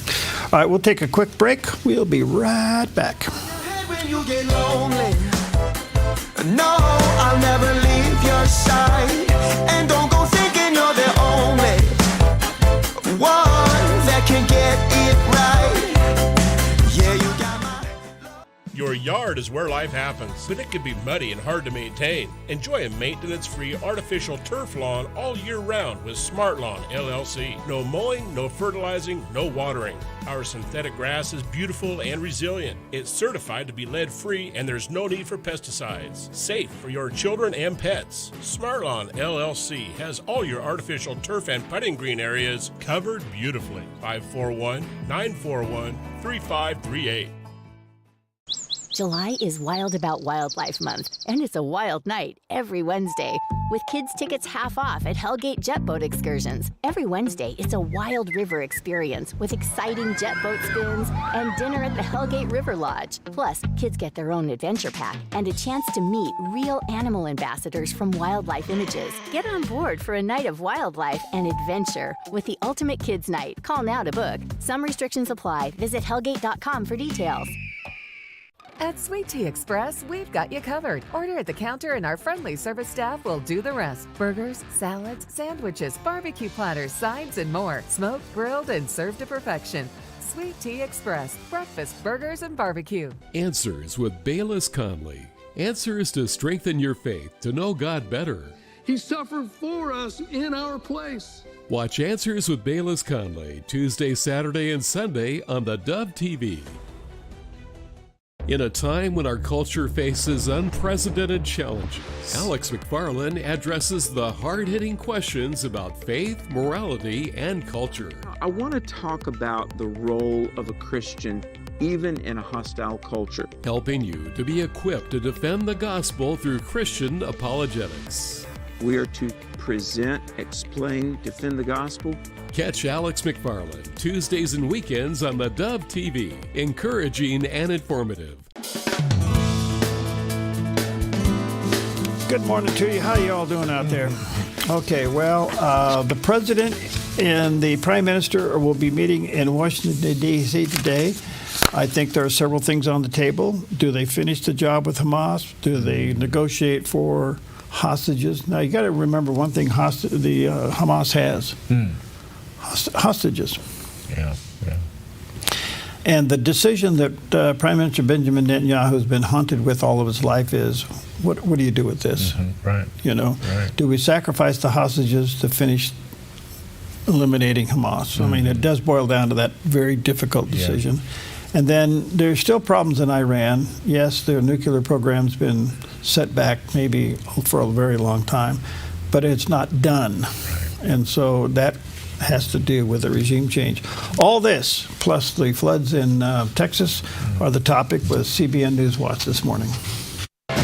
This is CBN News Watch. Thanks for joining us for CBN News Watch. I'm Wendy Griffith. We've got a lot to cover today, including the tragedy in Texas, the death toll now rising above 80. But we begin with a surprising development in the Middle East as 5 prominent sheiks in the West Bank city of Hebron want to pull out of the Palestinian Authority and join the Abraham Accords. That's sure to be a topic of discussion in President Trump's meeting with Israeli Prime Minister Benjamin Netanyahu at the White House tonight. Chuck Holton brings us the story from Jerusalem. Israeli Prime Minister Benjamin Netanyahu is in Washington this morning for a high-stakes White House meeting with President Donald Trump. The two are expected to discuss a possible hostage and ceasefire deal in Gaza, dealing with Iran's proxies, and expanding the Abraham Accords. During the conversation with President Trump, I will first thank him for his very strong mobilization in favor of Israel. We've never had such a friend in the White House, and our joint mobilization has brought a great victory over our common enemy, Iran. Over the weekend, Israel sent a team to Doha, where negotiators are working to hammer out a 60-day ceasefire and hostage exchange. President Trump says he expects a deal with Hamas this week, but Netanyahu blasted the latest terms from Hamas as unacceptable and insists any agreement must guarantee the elimination of Hamas as a military force. There are 20 hostages that are alive, 30 dead. I am determined. We are determined to return them all. And this means one thing, the elimination of Hamas military and governmental power. Hamas will not be there in Gaza. Hamas has lost its grip on most of Gaza, according to an anonymous official who told the BBC that 95% of its leadership is dead. At the White House, Netanyahu is also expected to ask for a green light to strike Iranian nuclear facilities if Israel detects suspicious activity. He's also expected to push the White House to support stronger action against Iran's regional proxies, including the Houthis in Yemen, who resumed attacks on Israel and shipping over the weekend. Overnight, Israel launched extensive airstrikes on Houthi-controlled ports, radar sites, and a power station in Yemen. The strikes came after the Houthis launched another missile at Israel and badly damaged a Greek cargo ship in the Red Sea Sunday. Their first successful maritime strike in over a year. But Netanyahu remains hopeful. There's also a great opportunity to expand the circle of peace far beyond what we could have imagined before. That circle may soon include 5 clan sheikhs from Hebron, who formally asked to break away from the Palestinian Authority and join the Abraham Accords, recognizing Israel as a Jewish state. Meanwhile, in Gaza, 2 American aid workers remain hospitalized after a terrorist attack on the Gaza Humanitarian Foundation. The men, said to be highly decorated veterans, were distributing food at a U.S.-funded humanitarian site near Han Yunis when they were hit by grenades. Trump and Netanyahu are expected to meet Monday evening, and the outcome could reshape not only Gaza, but the entire Middle East. From Jerusalem, I'm Chuck Holton for CBN News. Thank you, Chuck, for that report. And we have a special guest in studio today, all the way from Jerusalem, our CBN News Middle East Bureau Chief, Chris Mitchell. Chris, as you know, President Trump wants the war in Gaza to come to an end. How does the Israeli leadership feel about this, though? Well, I think even the Israeli leadership are somewhat divided on it. I believe Netanyahu, he has pretty firmly said that they want to make sure that they reach the goals of the war from the very beginning of October 7th. That is, defeat Hamas militarily, make sure that it cannot rule over Gaza anymore, and release the hostages. Sometimes those goals are complementary, sometimes they're contradictory. But I would say the president of Israel may favor, let's make a deal and let's make the priority the hostages. Many Israelis feel that way, but also many Israelis feel that it's important not to end the war prematurely. And I think that may be the tension between Netanyahu and President Trump, who would like to see the war end right away. But that if that leaves Hamas in power, that for many of the people, and especially family members that have died fighting for Gaza, that's a non-starter for them. They want to make sure Israel can finish the job. Okay, so the key emotion there is impatience. So we'll see how this works out. If President Trump, I realize he wants to be known as the peacemaker of the world, and which is a virtue, don't get me wrong, but it also requires patience. And I don't know, do you end the war prematurely? And I think that's the problem I see with Iran. Are we just saying this is a win and we're calling it quits? Yeah. I don't know. I mean, we don't have part of the intel that's behind the scenes. Yeah. But I think that's going to be a key factor going into this meeting. So we'll see what happens. We'll be reporting on this tomorrow for sure. Yes. All right. Good morning to you. Let's see here. Where are we? Oh, we're with Mr. Macaroni here. A look at today's weather from Grange Co-op. With high pressure over the top of our region today in northern Oregon and southern Washington, sunny with daytime high temperatures in the low to mid 90s for Vancouver, Portland, Wilsonville, and McMinnville with a light north wind this afternoon. Continuing down the Willamette Valley, sunny and warm with daytime highs in the low to mid 90s for Salem, Albany, Corvallis, and Eugene, with a calm wind becoming north 5 to 7 miles per hour later this morning. Sunny skies continue across the central Oregon high desert with daytime highs in the mid 90s around Prineville and low to mid 90s for Bend and Sun River. Over in Boise, Idaho, sunny and hot with a high near 96. Some patchy fog this morning along the Oregon coast, and sunny and low 70s in Coos Bay, mid 60s in Port Orford and near 57 in Brookings. Mostly sunny in Crescent City, California with a daytime high near 65. In southern Oregon, sunny and hot in the Rogue Valley with daytime highs near 100 in Grants Pass, 103 in Medford and near 99 in Ashland with a slight chance of thunderstorms. In the Klamath Basin, sunny in mid 90s.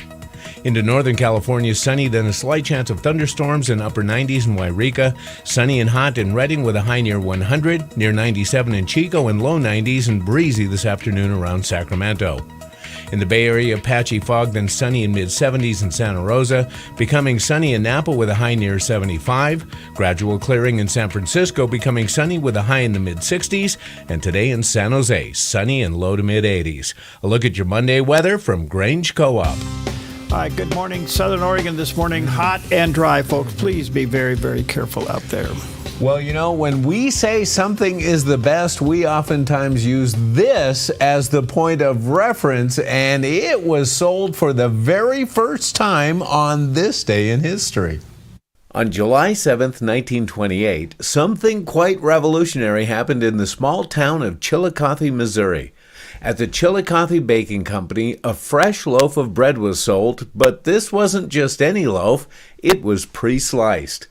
Before this, bread was always sold whole, and slicing at home was often messy and uneven.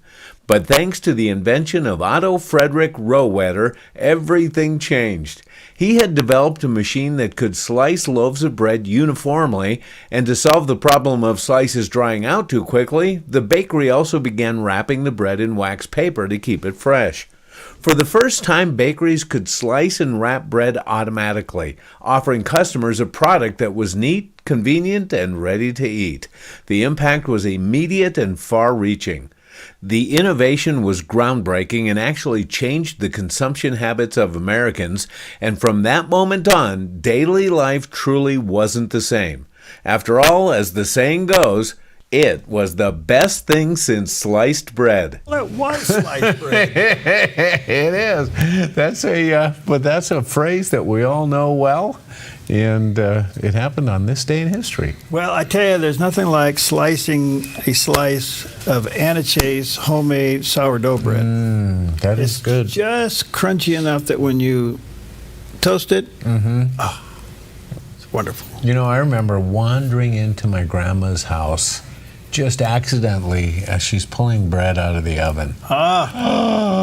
You just sit down and you never want to leave as grandma starts feeding you, but oh my goodness. And you know, sliced bread is great, but I just like the bigger, thicker slices that she used to cut off of that loaf. So anyway, but enjoy your bread. Okay, so do you ever think that God maybe just is done with you? I have thought that, yeah. Yeah. Like, he's just tolerating you. Yeah, I have thought that. Well, Anthony George turns that around. Here's what he had to say.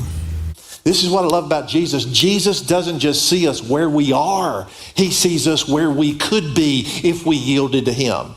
And so when you're looking at different people in your life or even in our world or even on television, and they make you want to scream.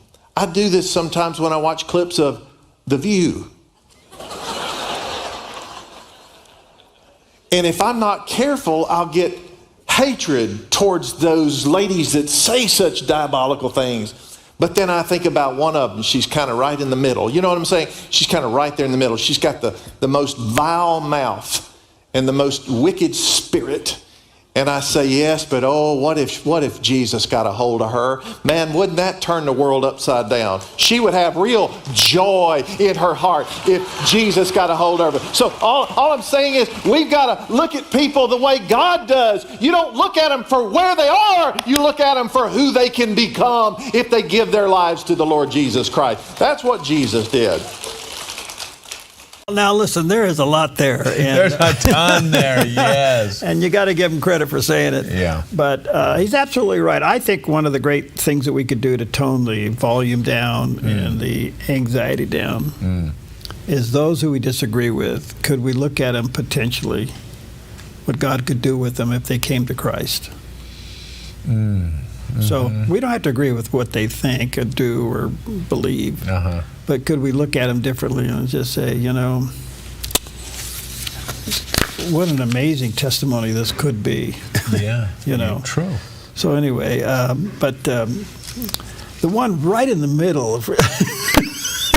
That was really good. Well, I'm telling you, this guy puts jalapeno on his toast. It's kind of like you know. We'll be right back.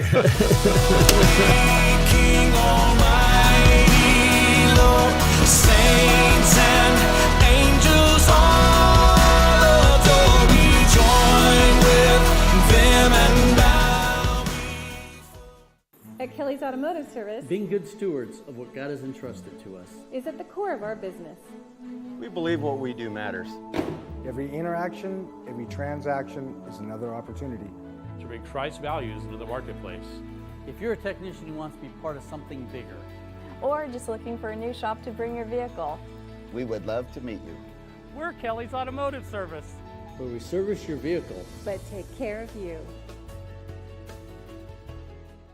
Finding that next great series to binge watch is fun, but your neck, shoulders, and body don't count that as me time.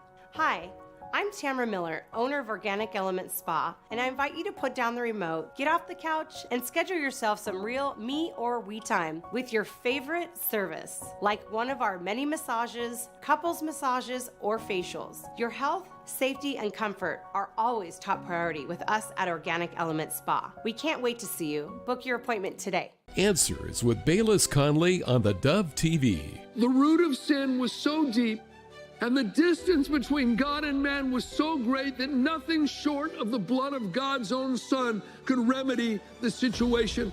Pastor and author Bayless Conley is known for his clear presentation of the gospel and the way he applies it to life's changing truths. We were the sheep that went astray, but he was the lamb that was slaughtered.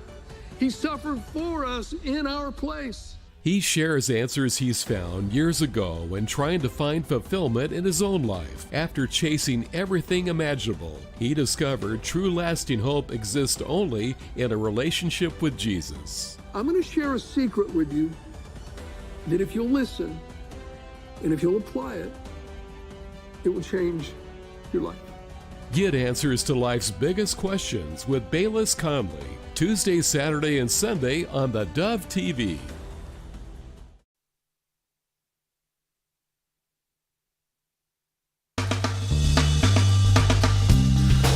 Okay, happy Monday. Back at it after a great weekend. Jerry's feeling his oats. He's got both shoes on. He's doing good. Feeling my oats. Yeah. Because I had oatmeal for breakfast. Oh, is that it? It might be. I don't know. Feeling your macaronis. Yeah, okay.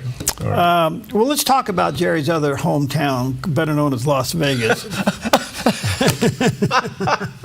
Now, the interesting thing about Las Vegas, I have to say this, I realize there's a lot of fun jokes about Las Vegas. Yeah, right.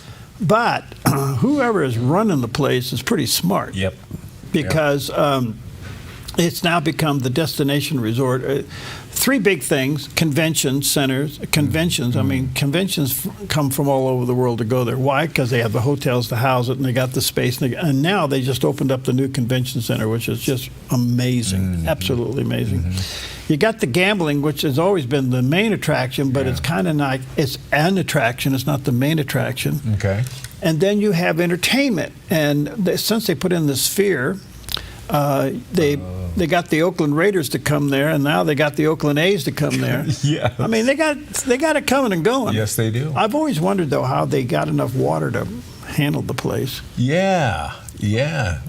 2.3 million rooms a year are rented out. I mean, that's the room rental rate of 100 and what, something thousand? Yeah, 150,000 rooms available. Rooms. Yeah, right. Well, the Venetian is one of the big places down there that's been there. It's kind of iconic, along with others. Sooner or later, these places, they build all these fancy things, and then they become obsolete, and they have to spend all this money to tear it down and rebuild it again. Yeah. That's kind of what's happening with the Venetian. So here's the CEO on Maria's show talking about the renovation. 1.8 B. It sounds like a Trump deal. Yeah. Anyway, here it is. The Sphere is definitely something you need to see with your own eyes as you experience. Like, the videos do not do it justice.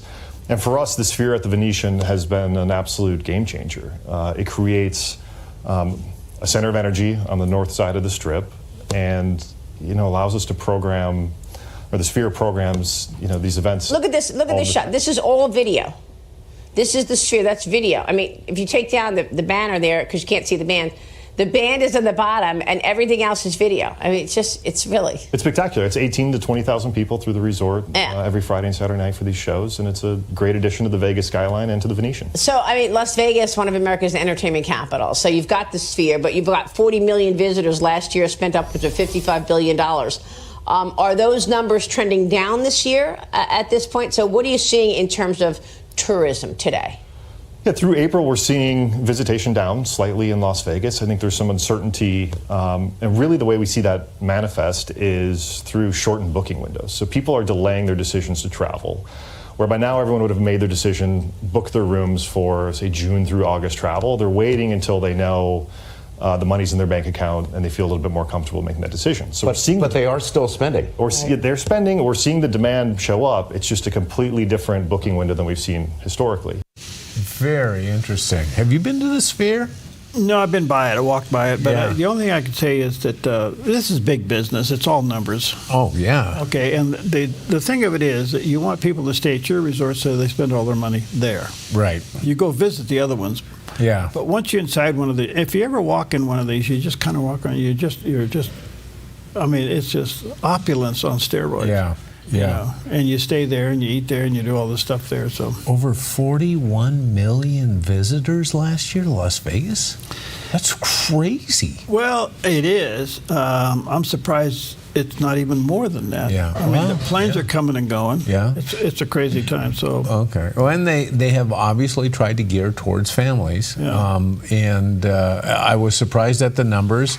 A third tourism, a third gaming, and what was the other third? Entertainment. Okay. So you have the Sphere. Now, have you seen the Sphere? I have. I've been by it. I haven't been in. I haven't been in it either. Yeah. But no matter where you are in Vegas, you'll see this thing. Right.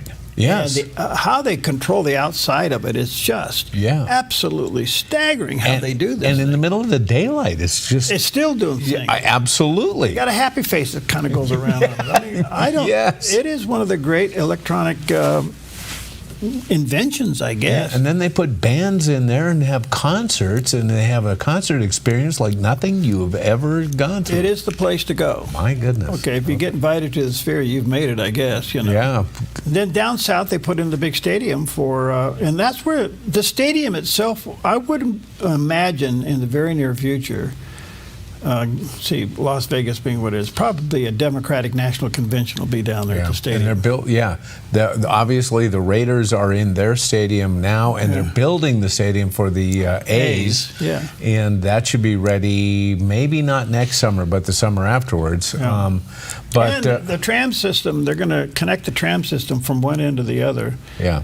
So, which is interesting. I think they made a mistake on the tram. Though. Why? How? Because it's 2 blocks away from the Strip.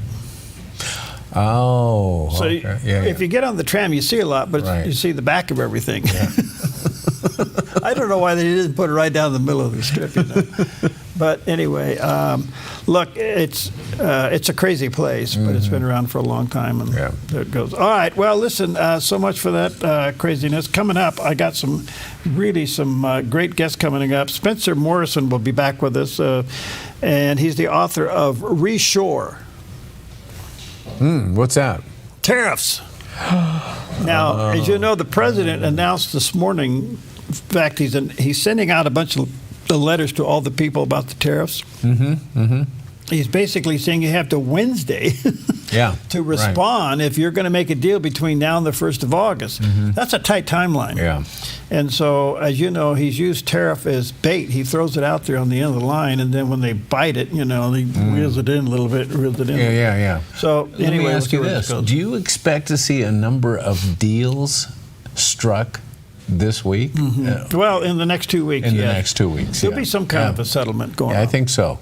So we'll see where that goes. So anyway, he's around, and then it's always an amazing time to have Kenneth Abramowitz with. He's the author of Multi-Front War, and so will there and should there? Well, let me put it this way: will there be a regime change in Iran? Should there be a regime change in Iran, or is the condition set up for a revolution in Iran? Well, and then if you got new people coming into the Abraham Accord, what does that mean? Oh, boy, that's all loaded. The whole thing was loaded right there. See, that's why we have to have macaroni and cheese. Yes. You know. And I think the big thing that you touched on there was the revolution. Yeah. Can you have regime change without the revolution? Well, the regime change would allow for the revolution, or can you create circumstances where the revolution takes over now and creates its own regime change? Right, because can there be a true regime change without the revolution? Who comes into that void, that vacuum? Well, we've seen that in the past. Oh, man. You go from bad to worse. Yes. The interesting thing about the people, though, in Iran, they've had a taste of the outside. And they know what it's like, and so they want to do. Yeah, good point. All right, so much for all that, but that's all coming up in just a few moments. And macaroni and cheese, and the world's famous macaroni and cheese is in the frozen department. What's going no way. I'm still having a hard time thinking that the world's famous is Frozen. The world's best. Oh, the world's best. Yeah, oh, the world's best Frozen. Right. Okay, I'll give it a Go try. figure. Okay. All right. Well, you know, we've all seen some unusual things when we go to the store. And I'm not even mentioning which store, but we all have our favorites to see some unusual things. But nothing quite like this. Shoppers in Thailand got quite the surprise when an unexpected customer stopped by for a bite, an elephant on a snack run. The towering visitor, a male elephant, wandered into a local grocery store in a town near the edge of a national park. On a mission for munchies, he helped himself to 9 bags of sweet rice crackers, a sandwich, and some bananas, racking up a tab of around $21. Though the scene was certainly chaotic, the elephant appeared calm and focused on filling his belly. Remarkably, he caused little damage aside from knocking over a few items and rearranging the shelves with his trunk. According to a local ranger, the elephant is no stranger to the area and is known for seeking out food in nearby homes. However, this marked the first known visit to a grocery store.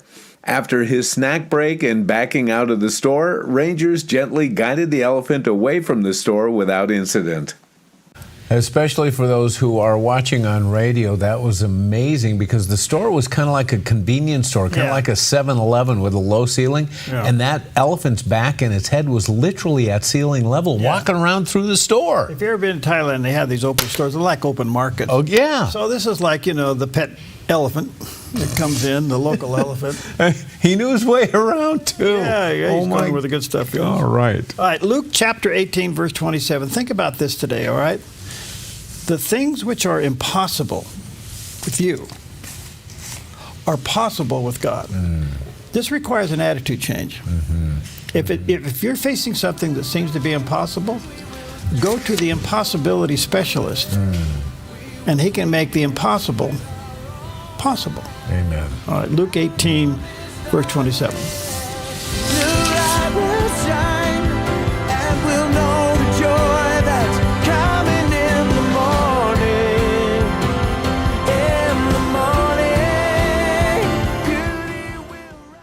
The Dove has an unexpected expense. Our video switcher must be replaced. It's an important device and will cost $47,500. Will you prayerfully consider helping with this expense? Thank you for partnering with the Dove.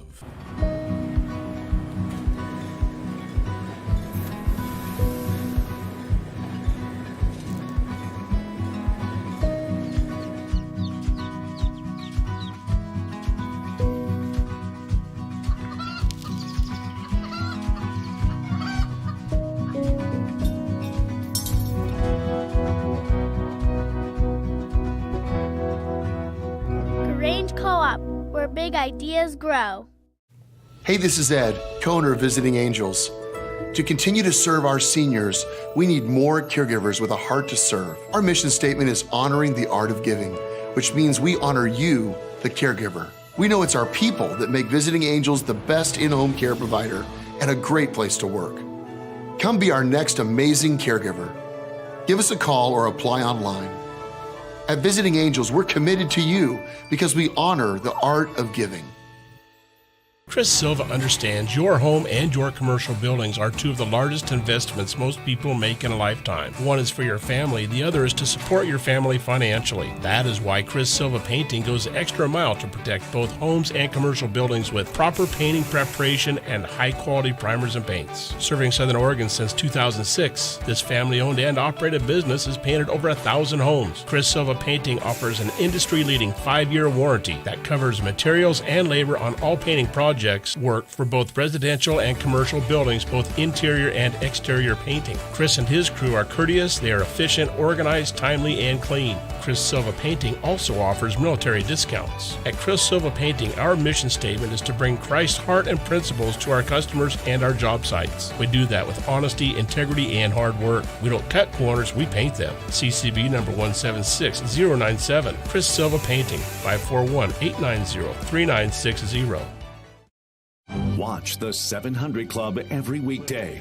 We bring you compelling interviews with the information you need for better health, stronger finances, and a more abundant life.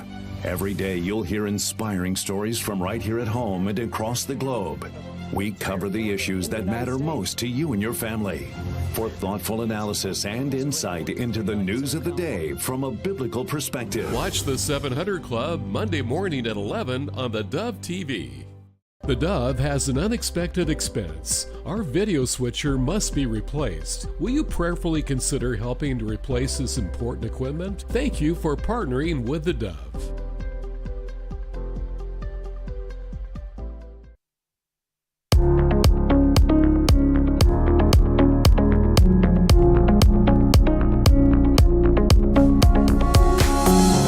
Welcome to Focus Today. I'm your host, Perry Atkinson, and very much in the news again and continually is this whole subject called tariffs. And very timely for us to have with us a special guest today, Spencer Morrison, the author of Reshore, How Tariffs Will Bring Our Jobs Home and Revive the American Dream. He's a lawyer, seasonal instructor of law. He's an independent intellectual with the focus on applied philosophy and very much a historian, and he's the editor-in-chief of the National Economics Editorial.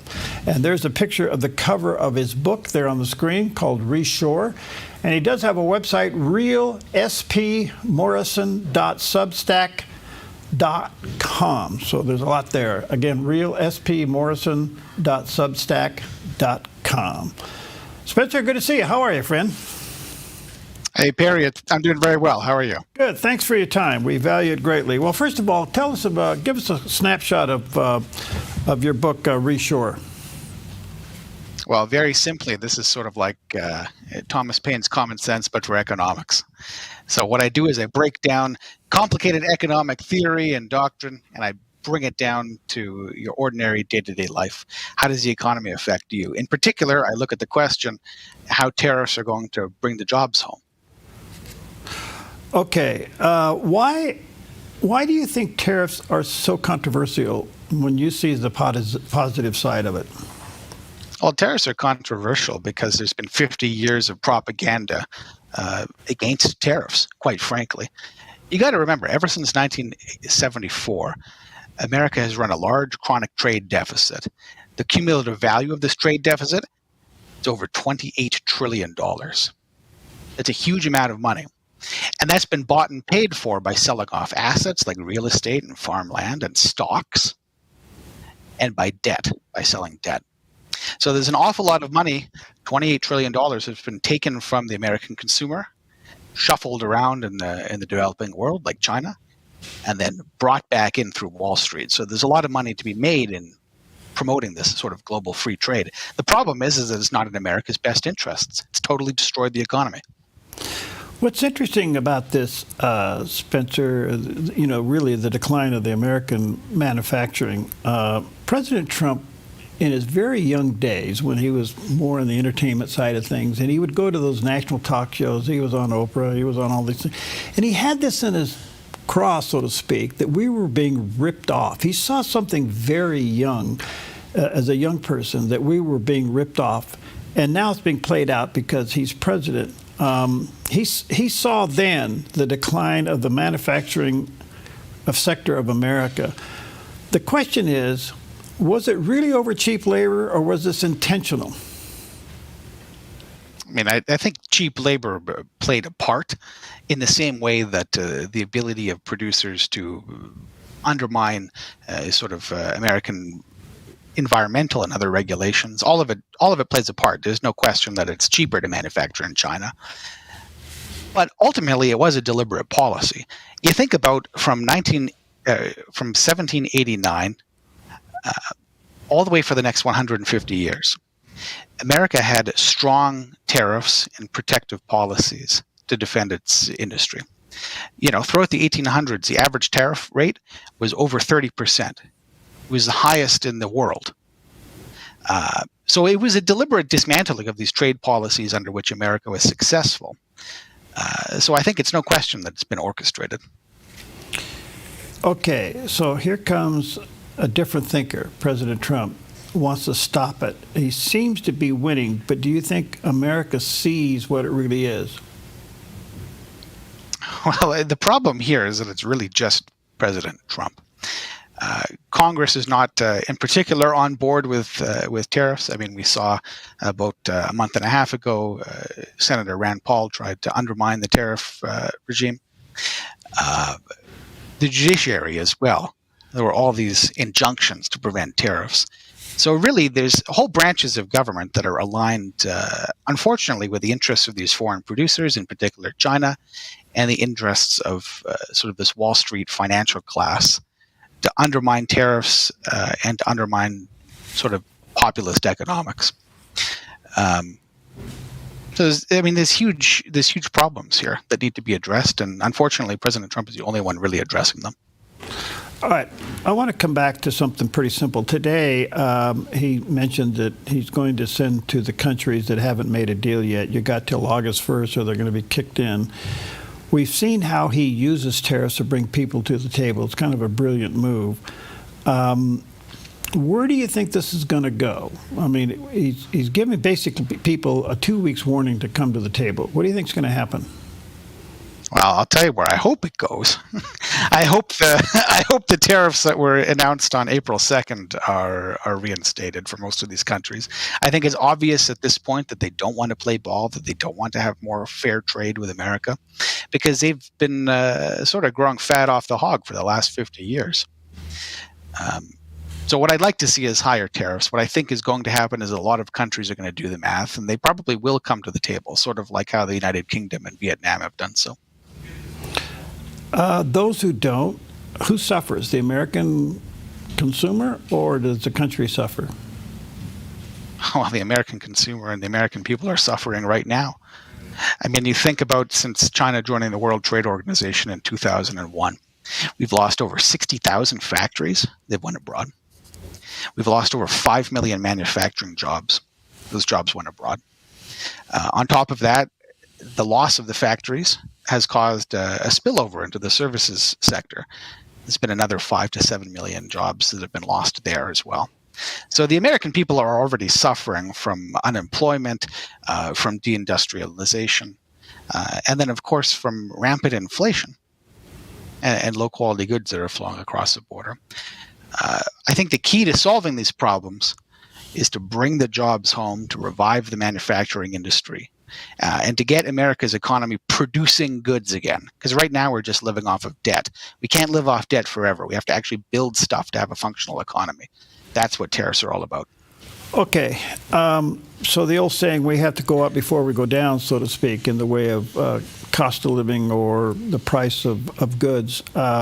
Most people live paycheck to paycheck. So a high... I guess a high price for a dozen eggs doesn't equate in their brain that next month it may be the lowest ever. Yeah, I think there's a bit of a problem in terms of time horizons. You're quite right. A lot of people are living paycheck to paycheck. And of course, American businesses are running quarter to quarter.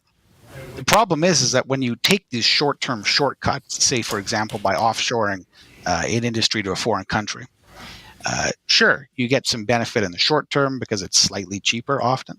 The problem is that 5-10 years down the road, it's no longer cheaper because you've hollowed out the industrial base, and now you're paying more for the supply chains, the cost of these huge supply chains, and of course you're paying with the fact that nobody actually works. The thing is that goods aren't so cheap when you don't have a job. Okay, so. Do you think they'll ever eliminate the WTO?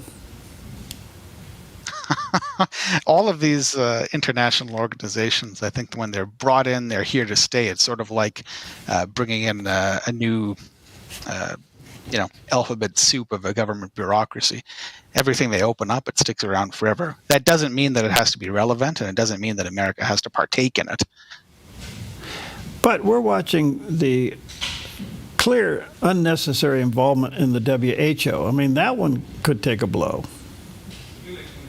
Oh, I'd love to see that. We should pull out of all of these international organizations. They don't do any good for the American people.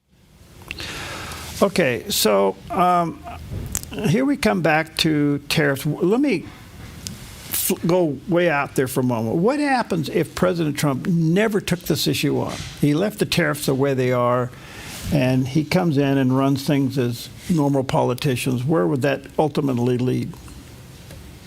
Well, ultimately, that leads America to having no industrial base. The industrial base has already been significantly hollowed out. If present trends continue, America is not going to be a self-sufficient nation within the space of 10 to 20 years. In many ways, it's already not self-sufficient. I mean, you look at, for example, the production of silicone chips and computers. We don't have a domestic supply chain for that anymore. All those things are coming from Taiwan or the Netherlands.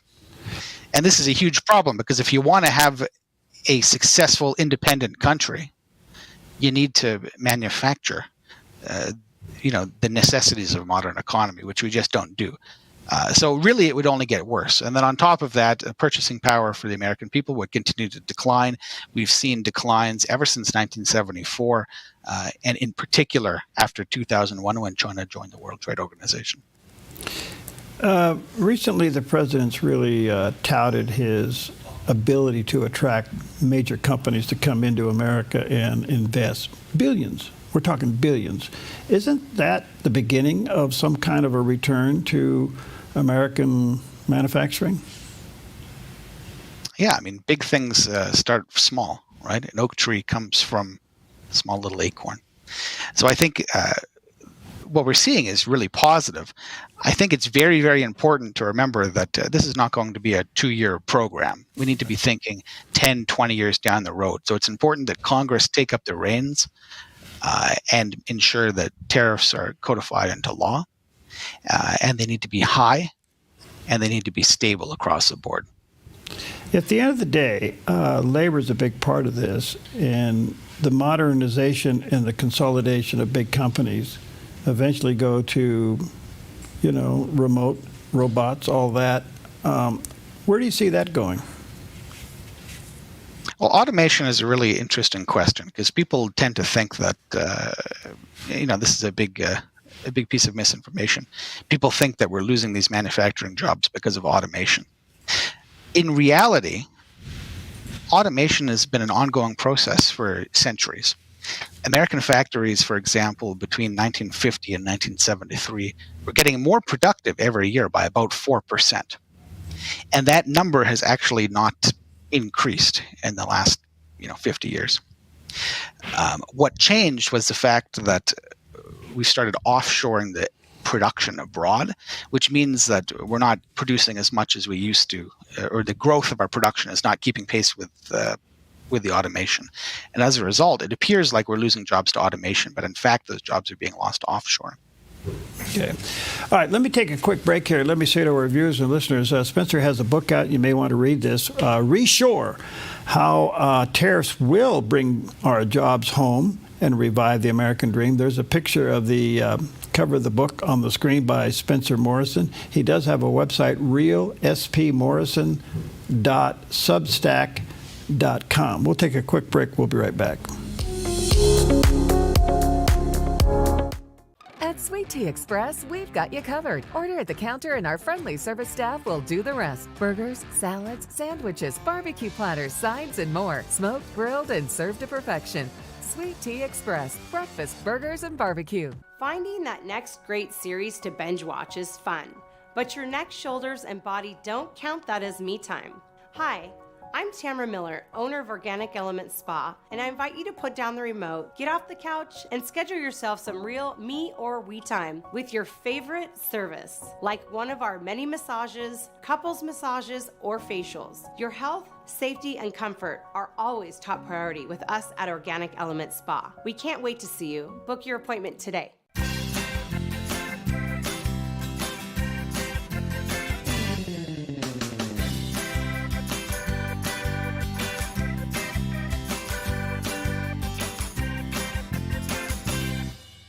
Hi, I'm the SOS Alarm guy, here to tell you about a great deal. SOS Alarm will not only beat any internet deal, but will install the system too. So burglars, beware. SOS Alarm for security and beyond. The Sherms Market Jackson County Fair is back, y'all, and it's fun for the whole herd. We've got thrilling rides at the carnival, mouth-watering food, amazing 4-H and FFA exhibits, and non-stop entertainment. Jackson County Farm Bureau presents Ag Ventures. Plus, kids 12 and under get in free thanks to the West Family Foundation.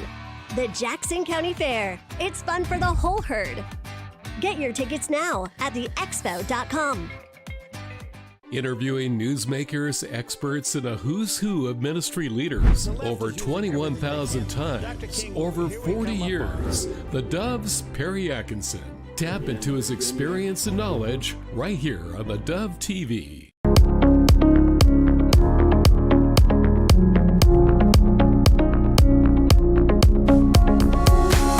All right, welcome back, and very timely to have back with us Spencer Morrison. He's the author of a book I think you'll find to be a fascinating read. It's called The Reshore, How Tariffs Will Bring Our Jobs Home and Revive the American Dream. There's a picture of the cover of the book. He also has his website. It's called realspmorrison.substack.com.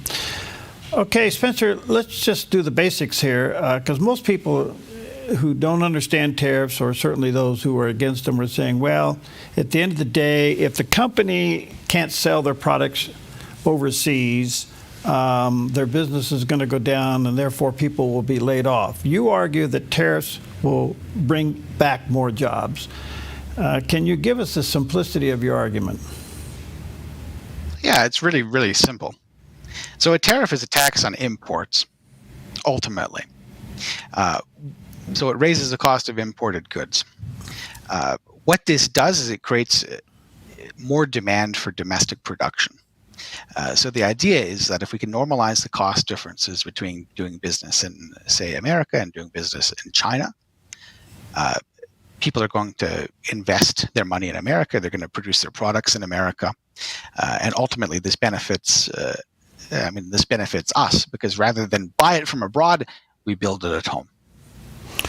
Okay, so does this put, let's see, how can I say this? So companies that have offshored their labor, so to speak, we have a lot of cars being built in Mexico.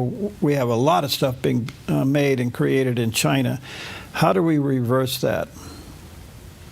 Well, ultimately, the way that we reverse it is by taking away the reason for the offshoring in the first place. And the reason for this offshoring is because it's, on paper, it's cheaper to do business abroad. And there's a number of reasons for that. Number one, when you look at the price of labor in a country like China or India, for example, the price of labor is a lot cheaper. But it's more than that. There's also these things called externalities. An externality is a cost that's paid in order to produce the good, but it's not baked into the final price of the good. Instead, the cost is borne by society or the environment or, the American people at large. What we need to do is we need to bake the cost of these externalities into the price of products, so that the price of foreign goods accurately reflects the actual cost of making them abroad. And if that's the case, people are going to see that the cost is not actually very different from building a product in America compared to a place like China. Okay, so there's another part of the equation you don't hear a lot about. Let's just take, say, China, for instance, as the big one. Their own economy is really shaky. And if all of a sudden high tariffs on their goods slows down the importing, that creates a domestic problem that almost could be unmanageable for them. But, I mean, that's how critically to the edge, if I understand it right. They are that close to the edge of having a domestic economic disaster with high tariffs. So if they come to the table and they negotiate, then what are they negotiating? That's a good question. So there is a tentative deal worked out with China. It's been extended until August to give the president's trade commission time to work out the details of it. My understanding, just sort of based on Chinese economic history, is that whatever the deal is, they're not going to honor it. Right. I mean, you think about 2001, they signed on to all sorts of intellectual property provisions. They signed on to give America access to Chinese markets. None of that ended up happening. They're still stealing the intellectual property. And of course, American companies are still not free to do business in China. And that was like 25 years ago. So I don't think anything's going to change. So, how does President Trump continue to create an incentive for companies to leave China and come back?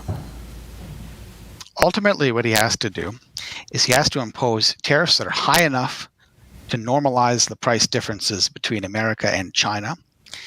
And then on top of that, he has to have tariffs on other developing countries that are high enough to ensure that companies simply don't move from China to Vietnam or India. So like I said, the tariffs have to be high and they have to be stable across the board. So, okay, so is that, you think that's what's on the table now over the next 2 weeks? I'm really crossing my fingers that that's the case. There's some reason to be pleased with things. So, for example, with the deal that was worked out with Vietnam, Americans will be able to sell products in Vietnam with a 0% tariff rate. Vietnamese products will be subject to a 20% tariff rate. However, goods that are flowing through Vietnam, so say, for example, purchased from China and then re-exported from Vietnam to America, those are going to be subject to a higher 40% rate. So I think that's evidence that the administration understands that this sort of shell game, and there should be protections baked in with other agreements to prevent that from happening. So I'm optimistic. Do you think we'll ever see equal tariffs or no tariffs? I think it depends on the jurisdiction. I think people really need to understand that there's a really big difference when you're trading with a country like the Netherlands or Canada versus a country like China or India. When you're trading with countries that have relatively the same level of economic development and similar regulatory burdens, it's possible to have relatively free trade. And frankly, that free trade often benefits American producers because American industry is the most efficient in the world. So yeah, I think free trade with certain European nations, other Anglosphere nations, definitely possible. The problem is that you can't have zero tariffs with a country like India because the economic disparity between production in America and production in India is just too large. Okay, to kind of preserve time here, what do you see in a timeline? Let's say the president does what you want him to do in the next 2 weeks with the remaining countries that have not yet come to the table. Okay, let's just hypothetically say he does what you'd like to see him do. At what point do we, as the average consumers, see the benefits of that? If President Trump did what I'd like him to do, I think we could see a significant reshoring within the next 2 years. And I say that because that's essentially what happened in the lead up to World War II. America was able to significantly increase its economic production, and it took about 2 years to do so. It took a concerted national effort. So if we have a similar concerted national effort to reshore and bring those jobs home, there's historical precedent that we can do it in about 2 years. Okay, so this is so fascinating because in the meantime, the president has one other thing that I'm surprised hasn't happened sooner, and that is the energy component to all of this. Because it seems to me that if we're going to have these tariffs, it's going to be very emotional. The stock market's not going to like it. Countries are going to yell and scream and cry, and you got to wade through the media hacking of all of that. But there's one thing he could do, and that is really somehow bring the price of energy down. Now, they say it's coming down. We don't see it on the West Coast, but other parts of the country see it. But if they really brought the cost of energy down, that would make whatever tariff does interim basis a little bit more able to swallow it if energy prices came down. Yeah, I completely agree. The cost of energy needs to come down if we're going to reshore production as well. This is something that China has actually done really effectively. Part of the reason it's cheaper to do business in China is because they have cheaper energy, because they've invested so much into primary production of coal, for example. They've secured relatively cheap sources of oil. All of these options are also available to America. America is sitting on huge oil reserves, huge coal reserves. Right to the north, in Alberta, there's 2 trillion barrels of oil available to be exploited. So I think the cost of energy needs to come down. And you're quite right. That could more than balance out any temporary increases we see in price as a result of tariffs. Amazing. One last quick question. What do you think of the big, beautiful bill? I don't know if we have enough time. Look, I'm not a big government guy. I think there's a lot of good stuff in the bill. There's a lot of stuff that people find unsavory. And this is the problem whenever you have an omnibus bill. The only way to get these things through Congress is to really tack in every possible thing so nobody has a reason to vote against it. So I think it's, to some degree, it's a political compromise that needed to happen in order to get the money for, ICE and things like that.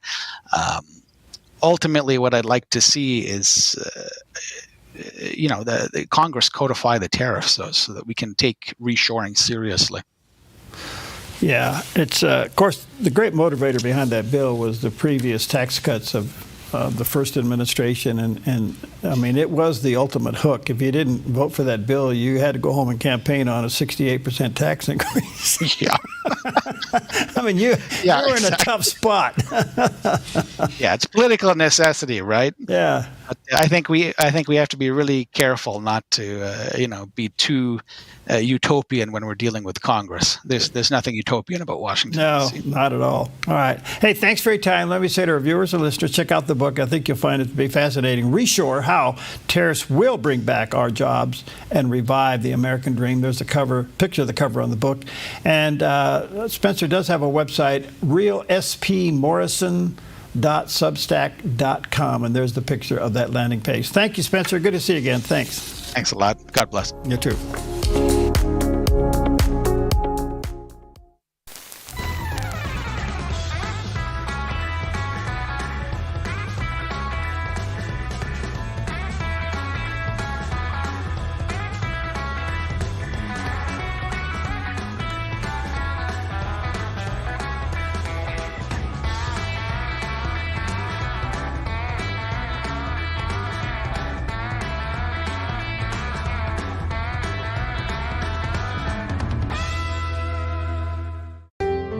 Come fall in love with Northridge Senior Living, where contemporary sunlit interiors meet old world elegance.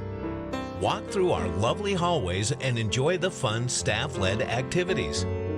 Forge lasting friendships with other residents and our exceptional caregivers. Dine in style. Gather near the fireplace under breathtaking chandeliers. Our reasonably priced apartments are spacious with private balconies. Northridge is Christian owned and operated, pet friendly, and only 2 blocks from Asante Rogue Regional Medical Center. On-site 24/7 in-home care is available.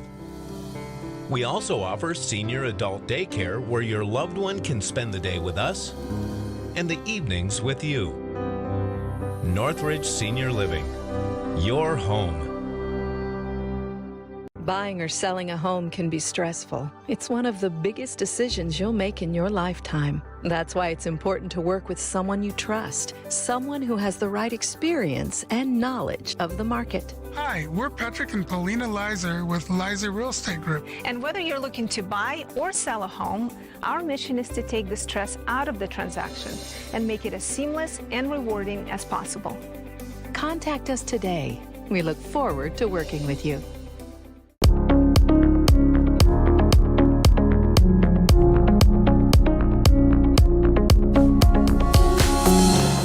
Welcome back, and wow, perfect timing, and always an honor to have with us Kenneth Abramowitz. He's the author of The Multi-Front War.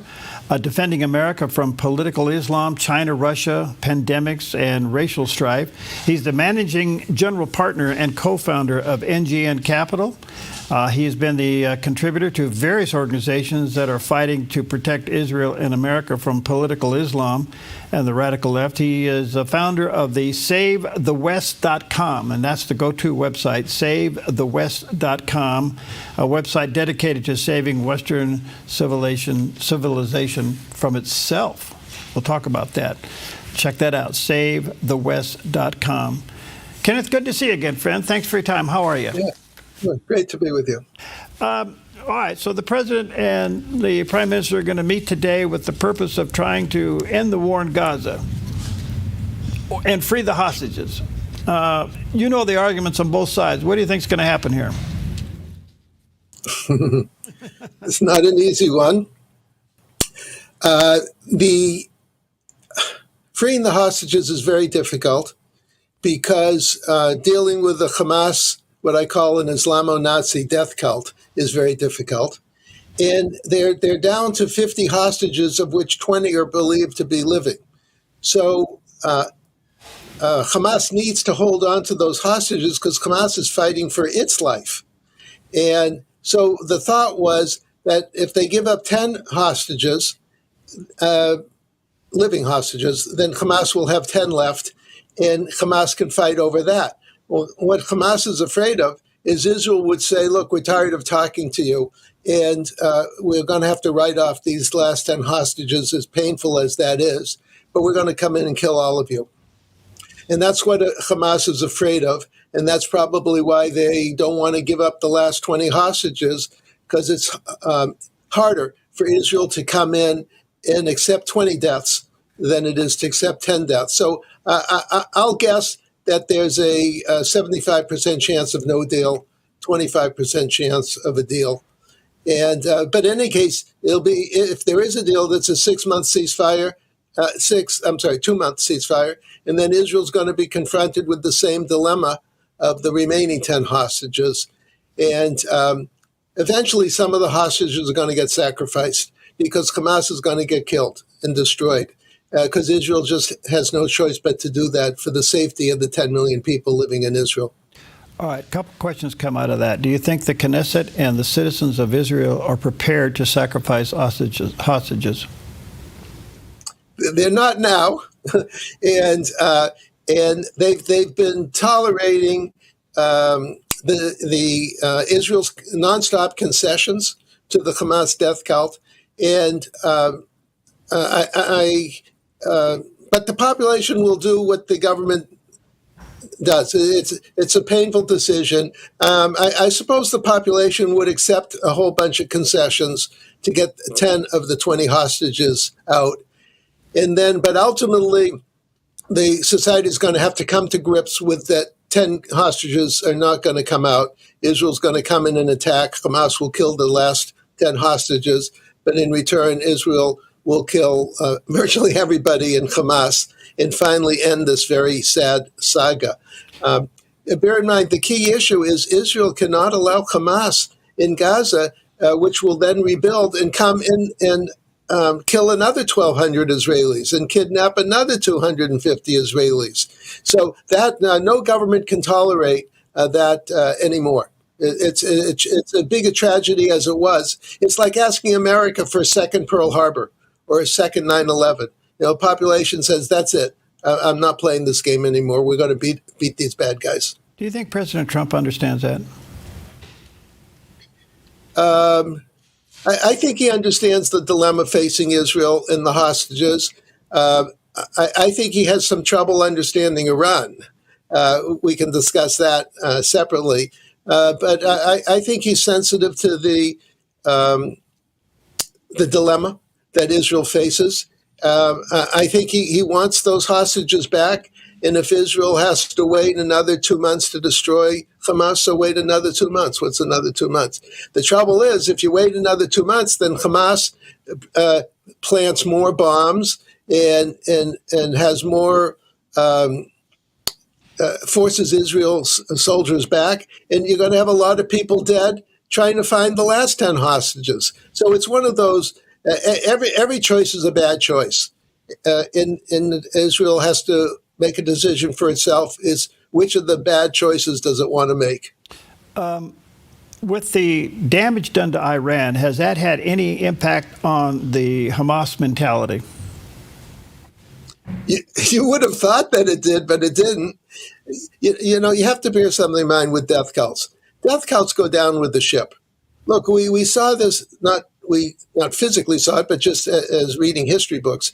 We saw that the Nazi death cult didn't give up until Hitler killed himself. The Japanese death cult didn't give up after one nuclear bomb. Only after 2 nuclear bombs did they finally surrender. So these death cults work themselves up into a false narrative that infects the top leadership and even the whole country. And so the lesson we've learned in history is when you have an out-of-control death cult, they just have to be destroyed. There's no non-military solution. This is a wild question, Kenneth, but do you think that the stage is being set for the Palestinians to do their own revolution against Hamas? Well, if Israel does its job of destroying 92% of Hamas, then the people might feel brave enough to stand up and say, we're not death cults. We're Muslims. We believe in Islam, but we're not death cults, and we're going to protect ourselves. So there is a movement afoot of the clans. Bear in mind, Arab societies are built on clans. In other words, extended families and tribes, if you want to use that term. And these tribes, clans are going to say, we'll work with Israel. We don't want to kill everyone in Israel. We'll work with Israel. We'll protect ourselves. Israel will help us, and we'll protect ourselves from Hamas with Israel help. So it'll take some brave clan leaders to stand up and say that, but there seems to be a movement afoot to do that, but only if Israel keeps aggressively going after Hamas. Otherwise, these very brave people are putting themselves at big risk by standing up and saying, I'm going to protect my clan. And then Hamas says, okay, great, we just killed you. Anyone else want to protect the clan? So you can see that's another one of these difficult dilemmas that, but Israel seems to be encouraging these clans to stand up for themselves so that they can live a normal life going forward without becoming a death cult trying to kill everyone in Israel at the same time. Given your background and your knowledge and experience, as you well know, there is a ceasefire now between Israel and Iran. It's amazing that it's kind of gone on this long. Where do you think that's heading? Well, bear something in mind about a ceasefire. You can have someone like Iran say, President Trump say, you will have a ceasefire. And fine, so the two sides don't shoot at each other. But underneath the surface, Israel and Iran are preparing for the next fight. So I'm sure Iran is importing all the Chinese missiles that they can. And Israel's building up all the armaments that it can. And so the only question is, does the ceasefire break down in a week, a month? It can't go more than 3 months without breaking down, because as Iran imports these ballistic missiles, these ballistic missiles are going to be used at Israeli population centers. So Israel can't tolerate more than a few hundred of these ballistic missiles, and at a certain point, Israel's just going to have to blow them up. And so the ceasefire can't last for more than 3 months, I would say. So it's been said, I don't know if this is true, that if President Trump and Prime Minister Benjamin Netanyahu can't get what they want from Hamas in the way of hostage release, and they go in and sacrifice the hostages and finish the job, that would trigger the violation of a ceasefire between Israel and Iran would do exactly what you're just saying, take the missiles they're getting from China and start lobbing them over. So these things could be connected. They could be. You never know. It could be Iran will just sit back and say, okay, let Hamas get killed. What do we care? Remember, Iran is controlled by Persians, and Hamas is Sunni Arabs.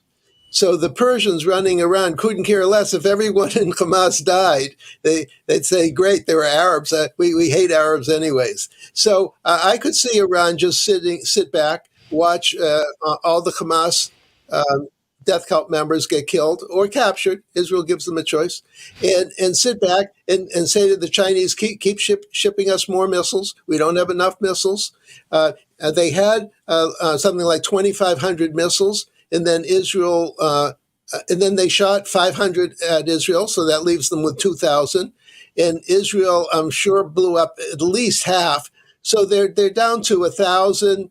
And some of them aren't long enough range to reach Israel. So let's say they have 500 missiles left.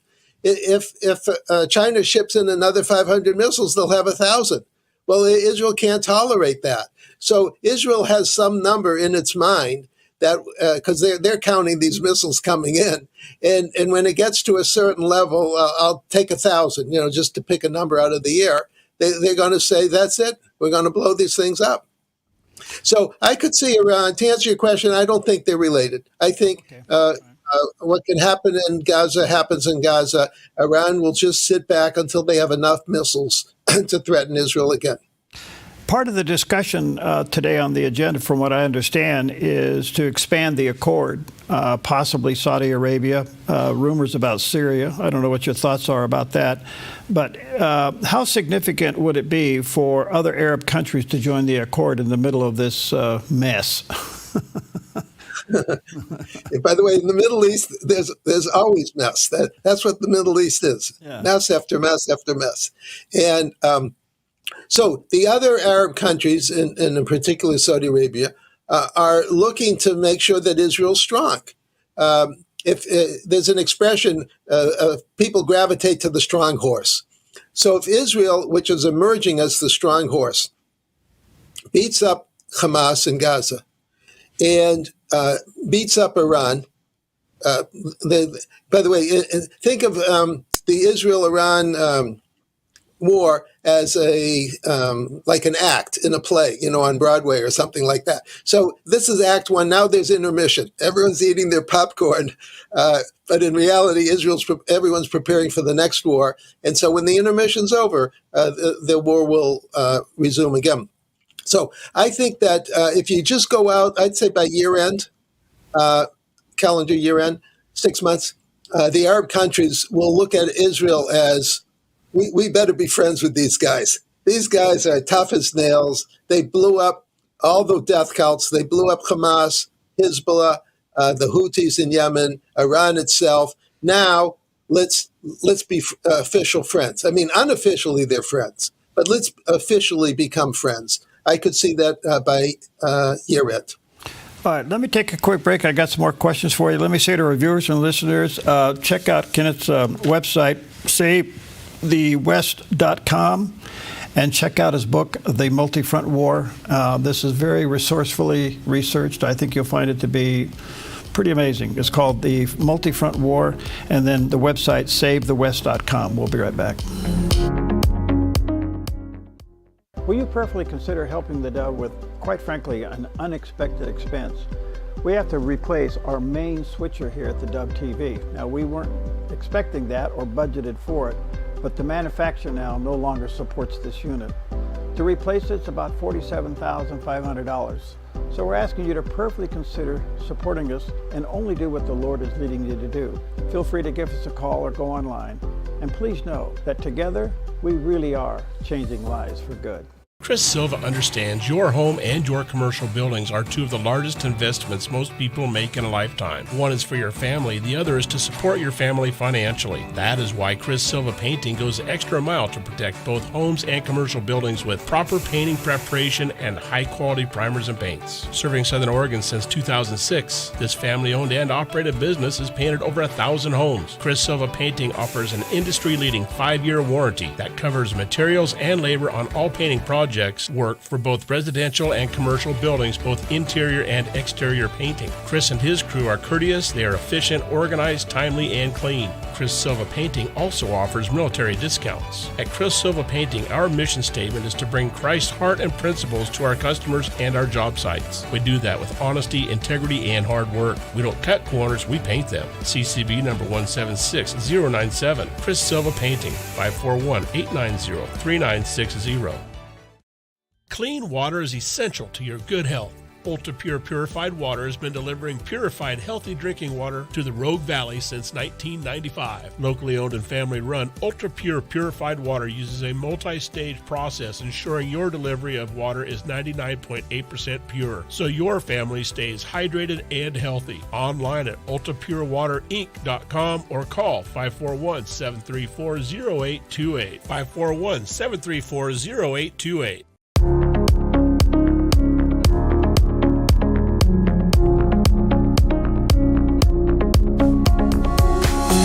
Okay, welcome back, and always an honor to have with us Kenneth Abramowitz. He's the author of a fascinating book called The Multi-Front War, and there's a picture of the cover of the book. I think you'll find this to be very resourceful and available online. He does have a website where you can track a lot of his articles and things, and that is called SaveTheWest.com, SaveTheWest.com.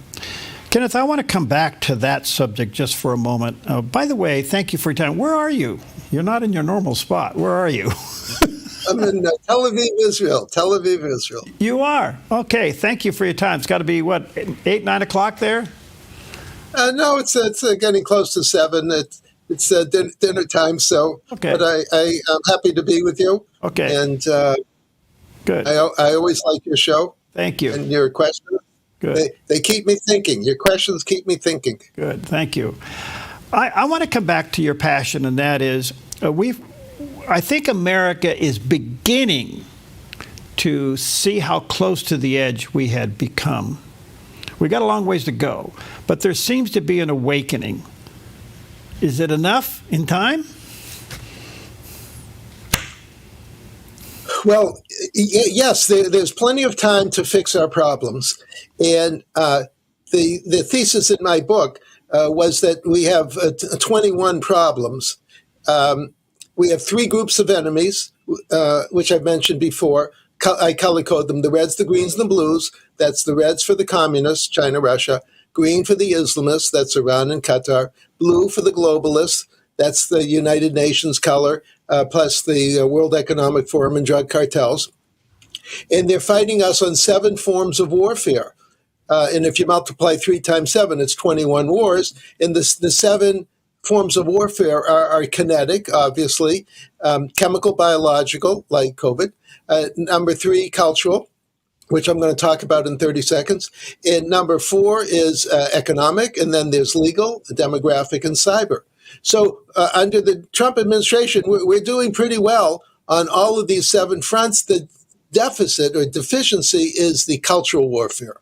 We don't know how to fight cultural warfare. And the reason we don't know how to do it is because the FBI and the police, being normal FBI and police, I'm not criticizing them, they look for things that blow up, or they look for knives or bullets or dead people or blood. That's their function in life. They don't look at words. So if someone says, and this is a famous line from terror literature, Christians, Jews, and Hindus will convert to Islam or we're going to kill them. What do you do with someone who says that? They didn't kill anyone. There's no blood in the streets.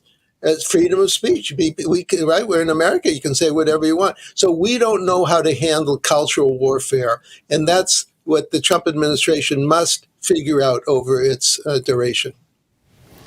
Given that, you look to the UK, France, and Canada, and you got to ask the question, what happened to them? Did they succumb to those 3 or 5 things or 7 things? That's right. Right. They are failing on cultural warfare.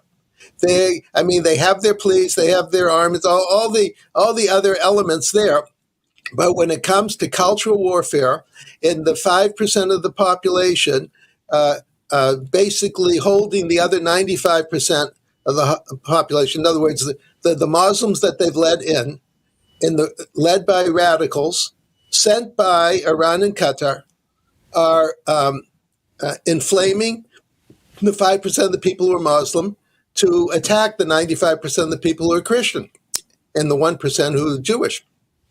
And so they don't know how to respond. They're intimidated by these bad guys.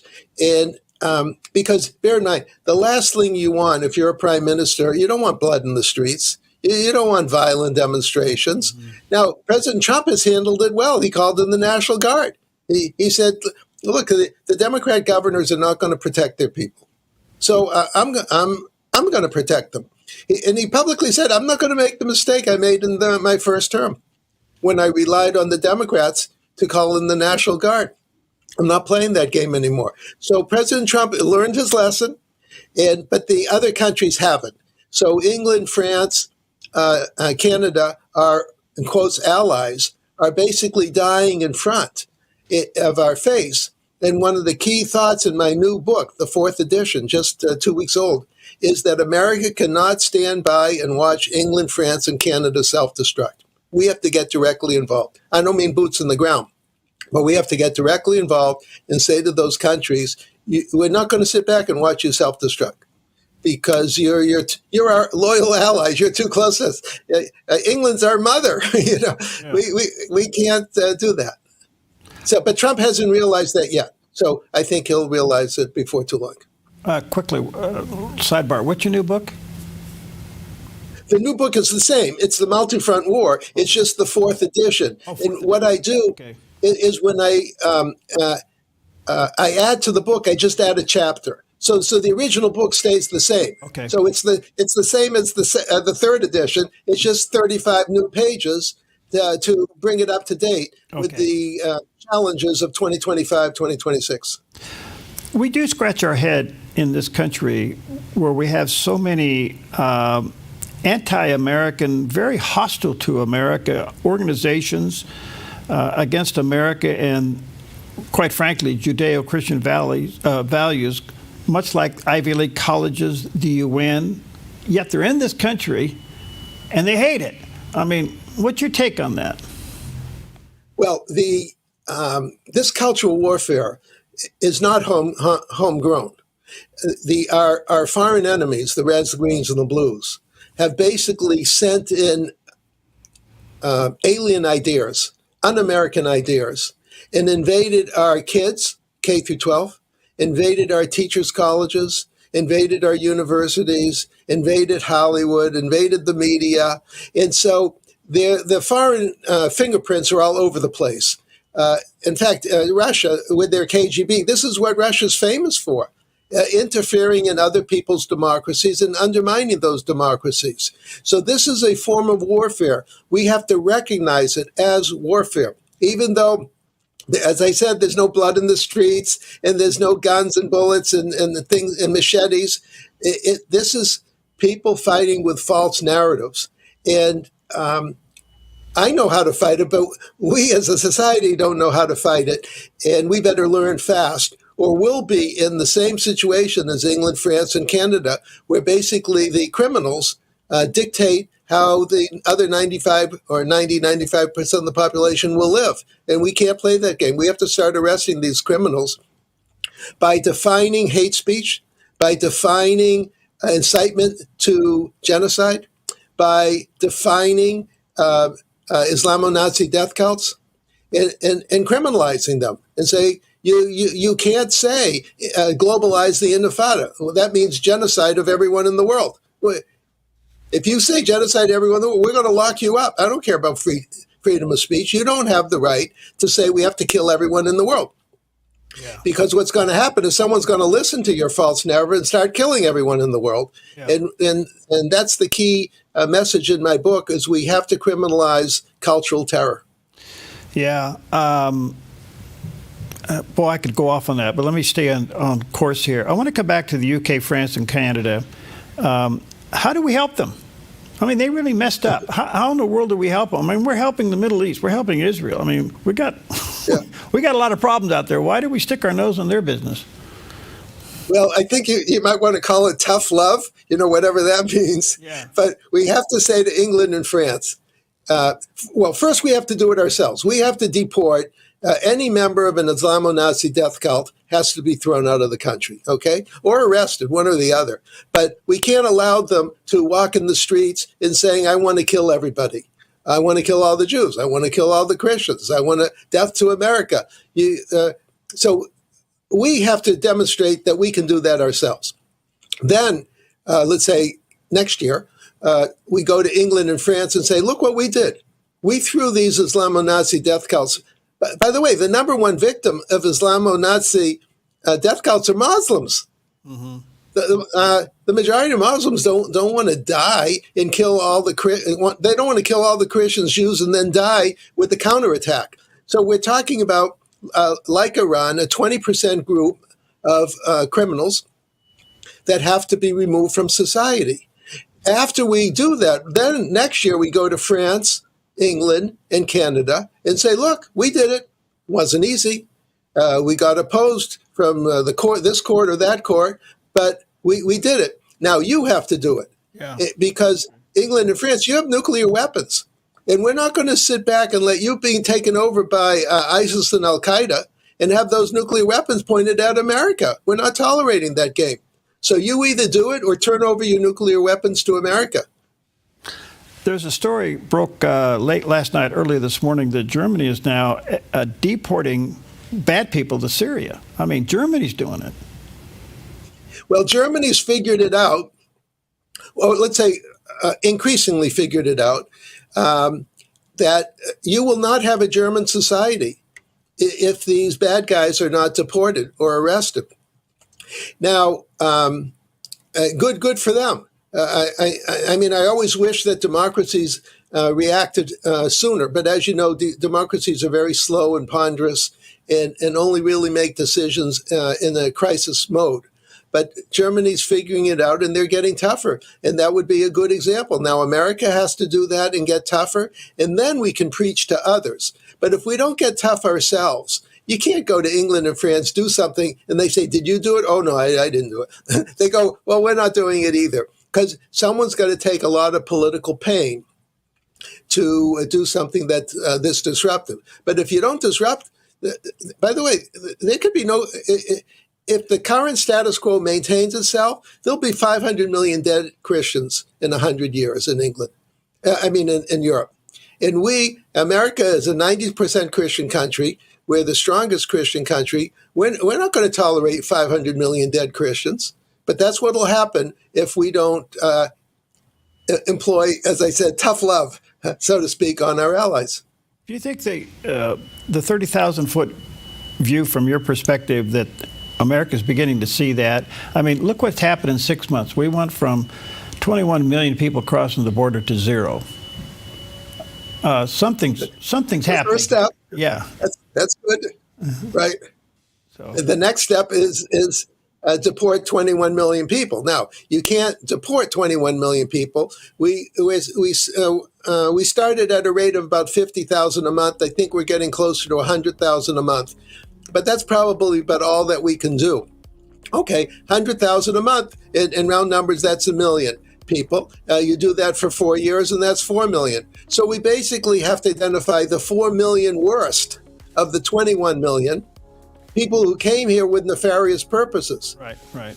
I can see 17 million of them say, I came here to work. Yeah. We need to look at they don't have to be deported. It's the 4 million criminals that have to be deported. All right, check out the book, Volume 4, The Multi-Front War. I think you'll find this to be absolutely fascinating, available online. Check out Kenneth's website, SaveTheWest.com. There's a picture of that landing page. Thank you, my friend. Thank you for letting us have a part of your evening. God bless you. Stay safe. Okay, great to be with you anytime. Good to see you.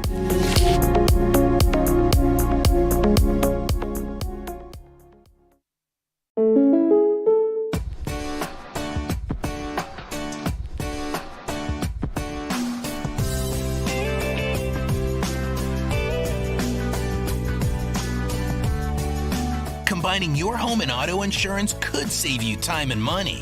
And who doesn't like that? Want surprisingly great rates on auto, home, and life? Now's the time to call State Farm agent Rory Wold in Medford. Like a good neighbor, State Farm is there.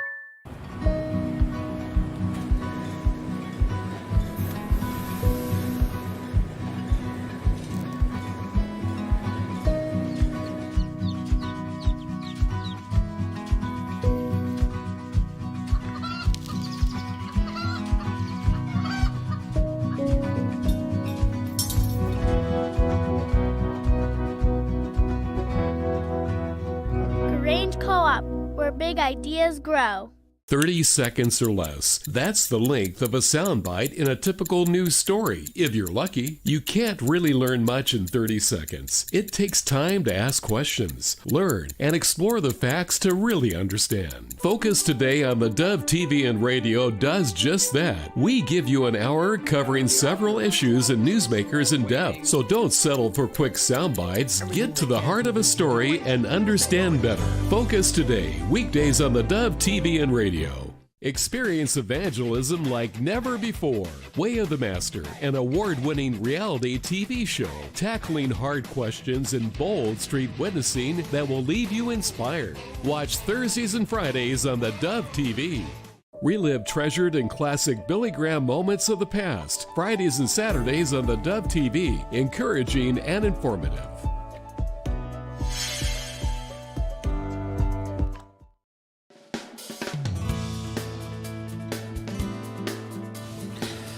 Well, good morning, good morning, good morning. Welcome to Mornings on the Dove, this beautiful Monday morning, the morning after a long weekend. You know, you could tell it was a holiday weekend. Yes. There were 27 cars in line at the local coffee kiosk this morning. Yep, and the valley turned into a semi-war zone. Woo! I tell you, it was everything we didn't want. Yeah. It was loud, it was illegal, it was right. Everything. But everything. No fires, right? Well, not in the backyard, no. I will Okay. say this, it looked like they kept this under control pretty well. Seems to be. But there's a lot of little fires around us, and I will say this, they were flying last night, getting on them pretty fast. Oh. So there's a few here just south of us here in Northern California we're keeping our eye on, and they were flying last night. But anyway, good morning to you. Happy Monday. There's a lot going on in the news, and we'll have an update here shortly of the disaster there in central Texas with the flood, and so many people lost their lives. It's just unbelievable. It's just hard to process in your brain. And we have some reports on that. And the president and the prime minister will be meeting today. Trump and Benjamin Netanyahu. Yeah. So we'll see where that goes. So some things are in the making for a newsy day. Good morning to you. Nice weather, beautiful weather, hot one today, so get ready for that. What else we got going on? Well, if you have a daughter, go out and take a walk with her. It is National Father-Daughter Take a Walk Day, and of course what that gives you a great opportunity to do is talk. Yeah. Walk and talk. And tell her to marry for money, love will follow. My daughter was already counseled in that direction. I kept telling her that. You did. Yeah. Now she's got 4 kids. Good job. Yeah. All right. Honey, if I had a chance, I'd like to go for a walk with you this morning. Yeah. It's also National Day of Rock and Roll. Is rock and roll being played anymore? You know what's interesting about rock and roll? What? When it starts at a party, everybody knows what to do. Have you ever noticed that? That's true. When rock and roll starts at a party or a gathering, everybody knows what to do, and everybody knows the words. Yes. Why don't we just bring it back? Are there any? Right, bring it back, because there are not many new rock and roll songs, are there? There's certainly no radio formats playing new rock and roll. Not like it's all this pop stuff. It's all this stuff. You can't. It's just one big roar. Moving on. National Koi Day. Did you know that the word koi, and this is a fish, obviously, comes from Nishiki goi, which means colored carp. And that's what koi is. Yeah. That is a fish with lips. Boy, are they ever. Yeah. And they stick their lips above the water line. Yes, they do. Yeah. You know, Ken Davis says, you fall into a pond of koi, you get hickied to death. Yeah. Yeah. Well, that is true. You get hickied to death. So, anyway, enjoy your koi. It's also National Macaroni Day. Oh. And macaroni, comes in a lot of different shapes. We're looking at probably one of the all-time favorites, mac and cheese with elbow macaroni. There you go. Well, how can you beat that? But can't. we've seen a whole bunch of different. You like ones here. macaroni salad? I love macaroni salad. Yeah, it's the good stuff. Made with durum wheat, macaroni is a large variety of dry pasta. Typically doesn't contain eggs. Oh. Yeah. Well, now, many people think that the shape gives macaroni its name, but it's the kind of dough that's used that gives it its name. It's formed into shells, spiral, straight, and many other shapes, too. And in the U.S., we like our macaroni. In fact, elbow macaroni is the most common form found in the United States. Well, it is almost a staple, isn't it? It really is, yep. Elbow macaroni, boy, it's tough to beat. Also, top it off with a strawberry sundae. Ooh. It is National Strawberry Sundae Day. I could do that. Yeah, combining vanilla or strawberry ice cream, strawberry sauce, fresh strawberries, whipped cream, and, make several sundaes and enjoy this delicious treat with family and friends. So there you go. Okay, we look at pandemics, you look at epidemics, and I had never seen anything quite like this. Did you know that a laughing epidemic made 14 schools close in East Africa in the early 60s? A laughing epidemic. In 1962, a laughter epidemic broke out in what is now Tanzania. Started with 3 young girls in a classroom. Somebody told a joke. Uncontrollable laughter spread to neighboring villages. Symptoms included crying, fainting, rashes, and pain. In all, it made 14 schools close. Now, did everybody run the psychology on that one? You know what, Perry? I'm so glad you said that or asked that, because this seems so psychosomatic. It's just unbelievable. Well, it went through the church for a while. Did it really? Yeah, about 10, 15 years ago, when there was this. No kidding. Through the charismatic churches, there was this they called it, the Holy Ghost joy or something. Okay, all right. And people had this laughing thing, and you kind of go, okay, what is this? And I want to be careful here because I want to be respectful. Yeah. But if this shut a school down, four districts? 14 schools. Okay, is there a psychosomatic thing to this? Yeah, there must be. And you know what? That brings up an even bigger question, because we see a lot of strange mental states that I think are spread through social media. We see, I think a lot of the transgender movement, a lot of this gender it's fads. confusion. It's fads, right. It's fads, I think it's a similar type of a thing here. Well. But this one, I don't know. I'd rather see people get afflicted with laughter than gender dysphoria. So, this isn't a totally bad thing, I don't think. Just so you folks know, we're under control here. Yeah, we're trying. Yeah. Well, we're trying to give you the laughter. Well, yeah. But anyway, so, it began in January 62, and it spread to over 1,000 people. It lasted several months, and in some cases, up to a year. Wow. That takes a lot out of you laughing for up to a year. Well, that's pretty interesting. Yeah, so anyway, have a laugh and enjoy your day. All right. All right. That's it, huh? That is all I got for you. Okay, well, here's a guy that puts hot sauce on his macaroni. A look at today's weather from Grange Co-op. With high pressure over the top of our region, today in northern Oregon and southern Washington, sunny with daytime high temperatures in the low to mid-90s for Vancouver, Portland, Wilsonville, and McMinnville with a light north wind this afternoon. Continuing down the Willamette Valley, sunny and warm with daytime highs in the low to mid-90s for Salem, Albany, Corvallis, and Eugene, with a calm wind becoming north 5 to 7 miles per hour later this morning. Sunny skies continue across the central Oregon high desert with daytime highs in the mid-90s around Prineville and low to mid-90s for Bend and Sun River. Over in Boise, Idaho, sunny and hot with a high near 96. Some patchy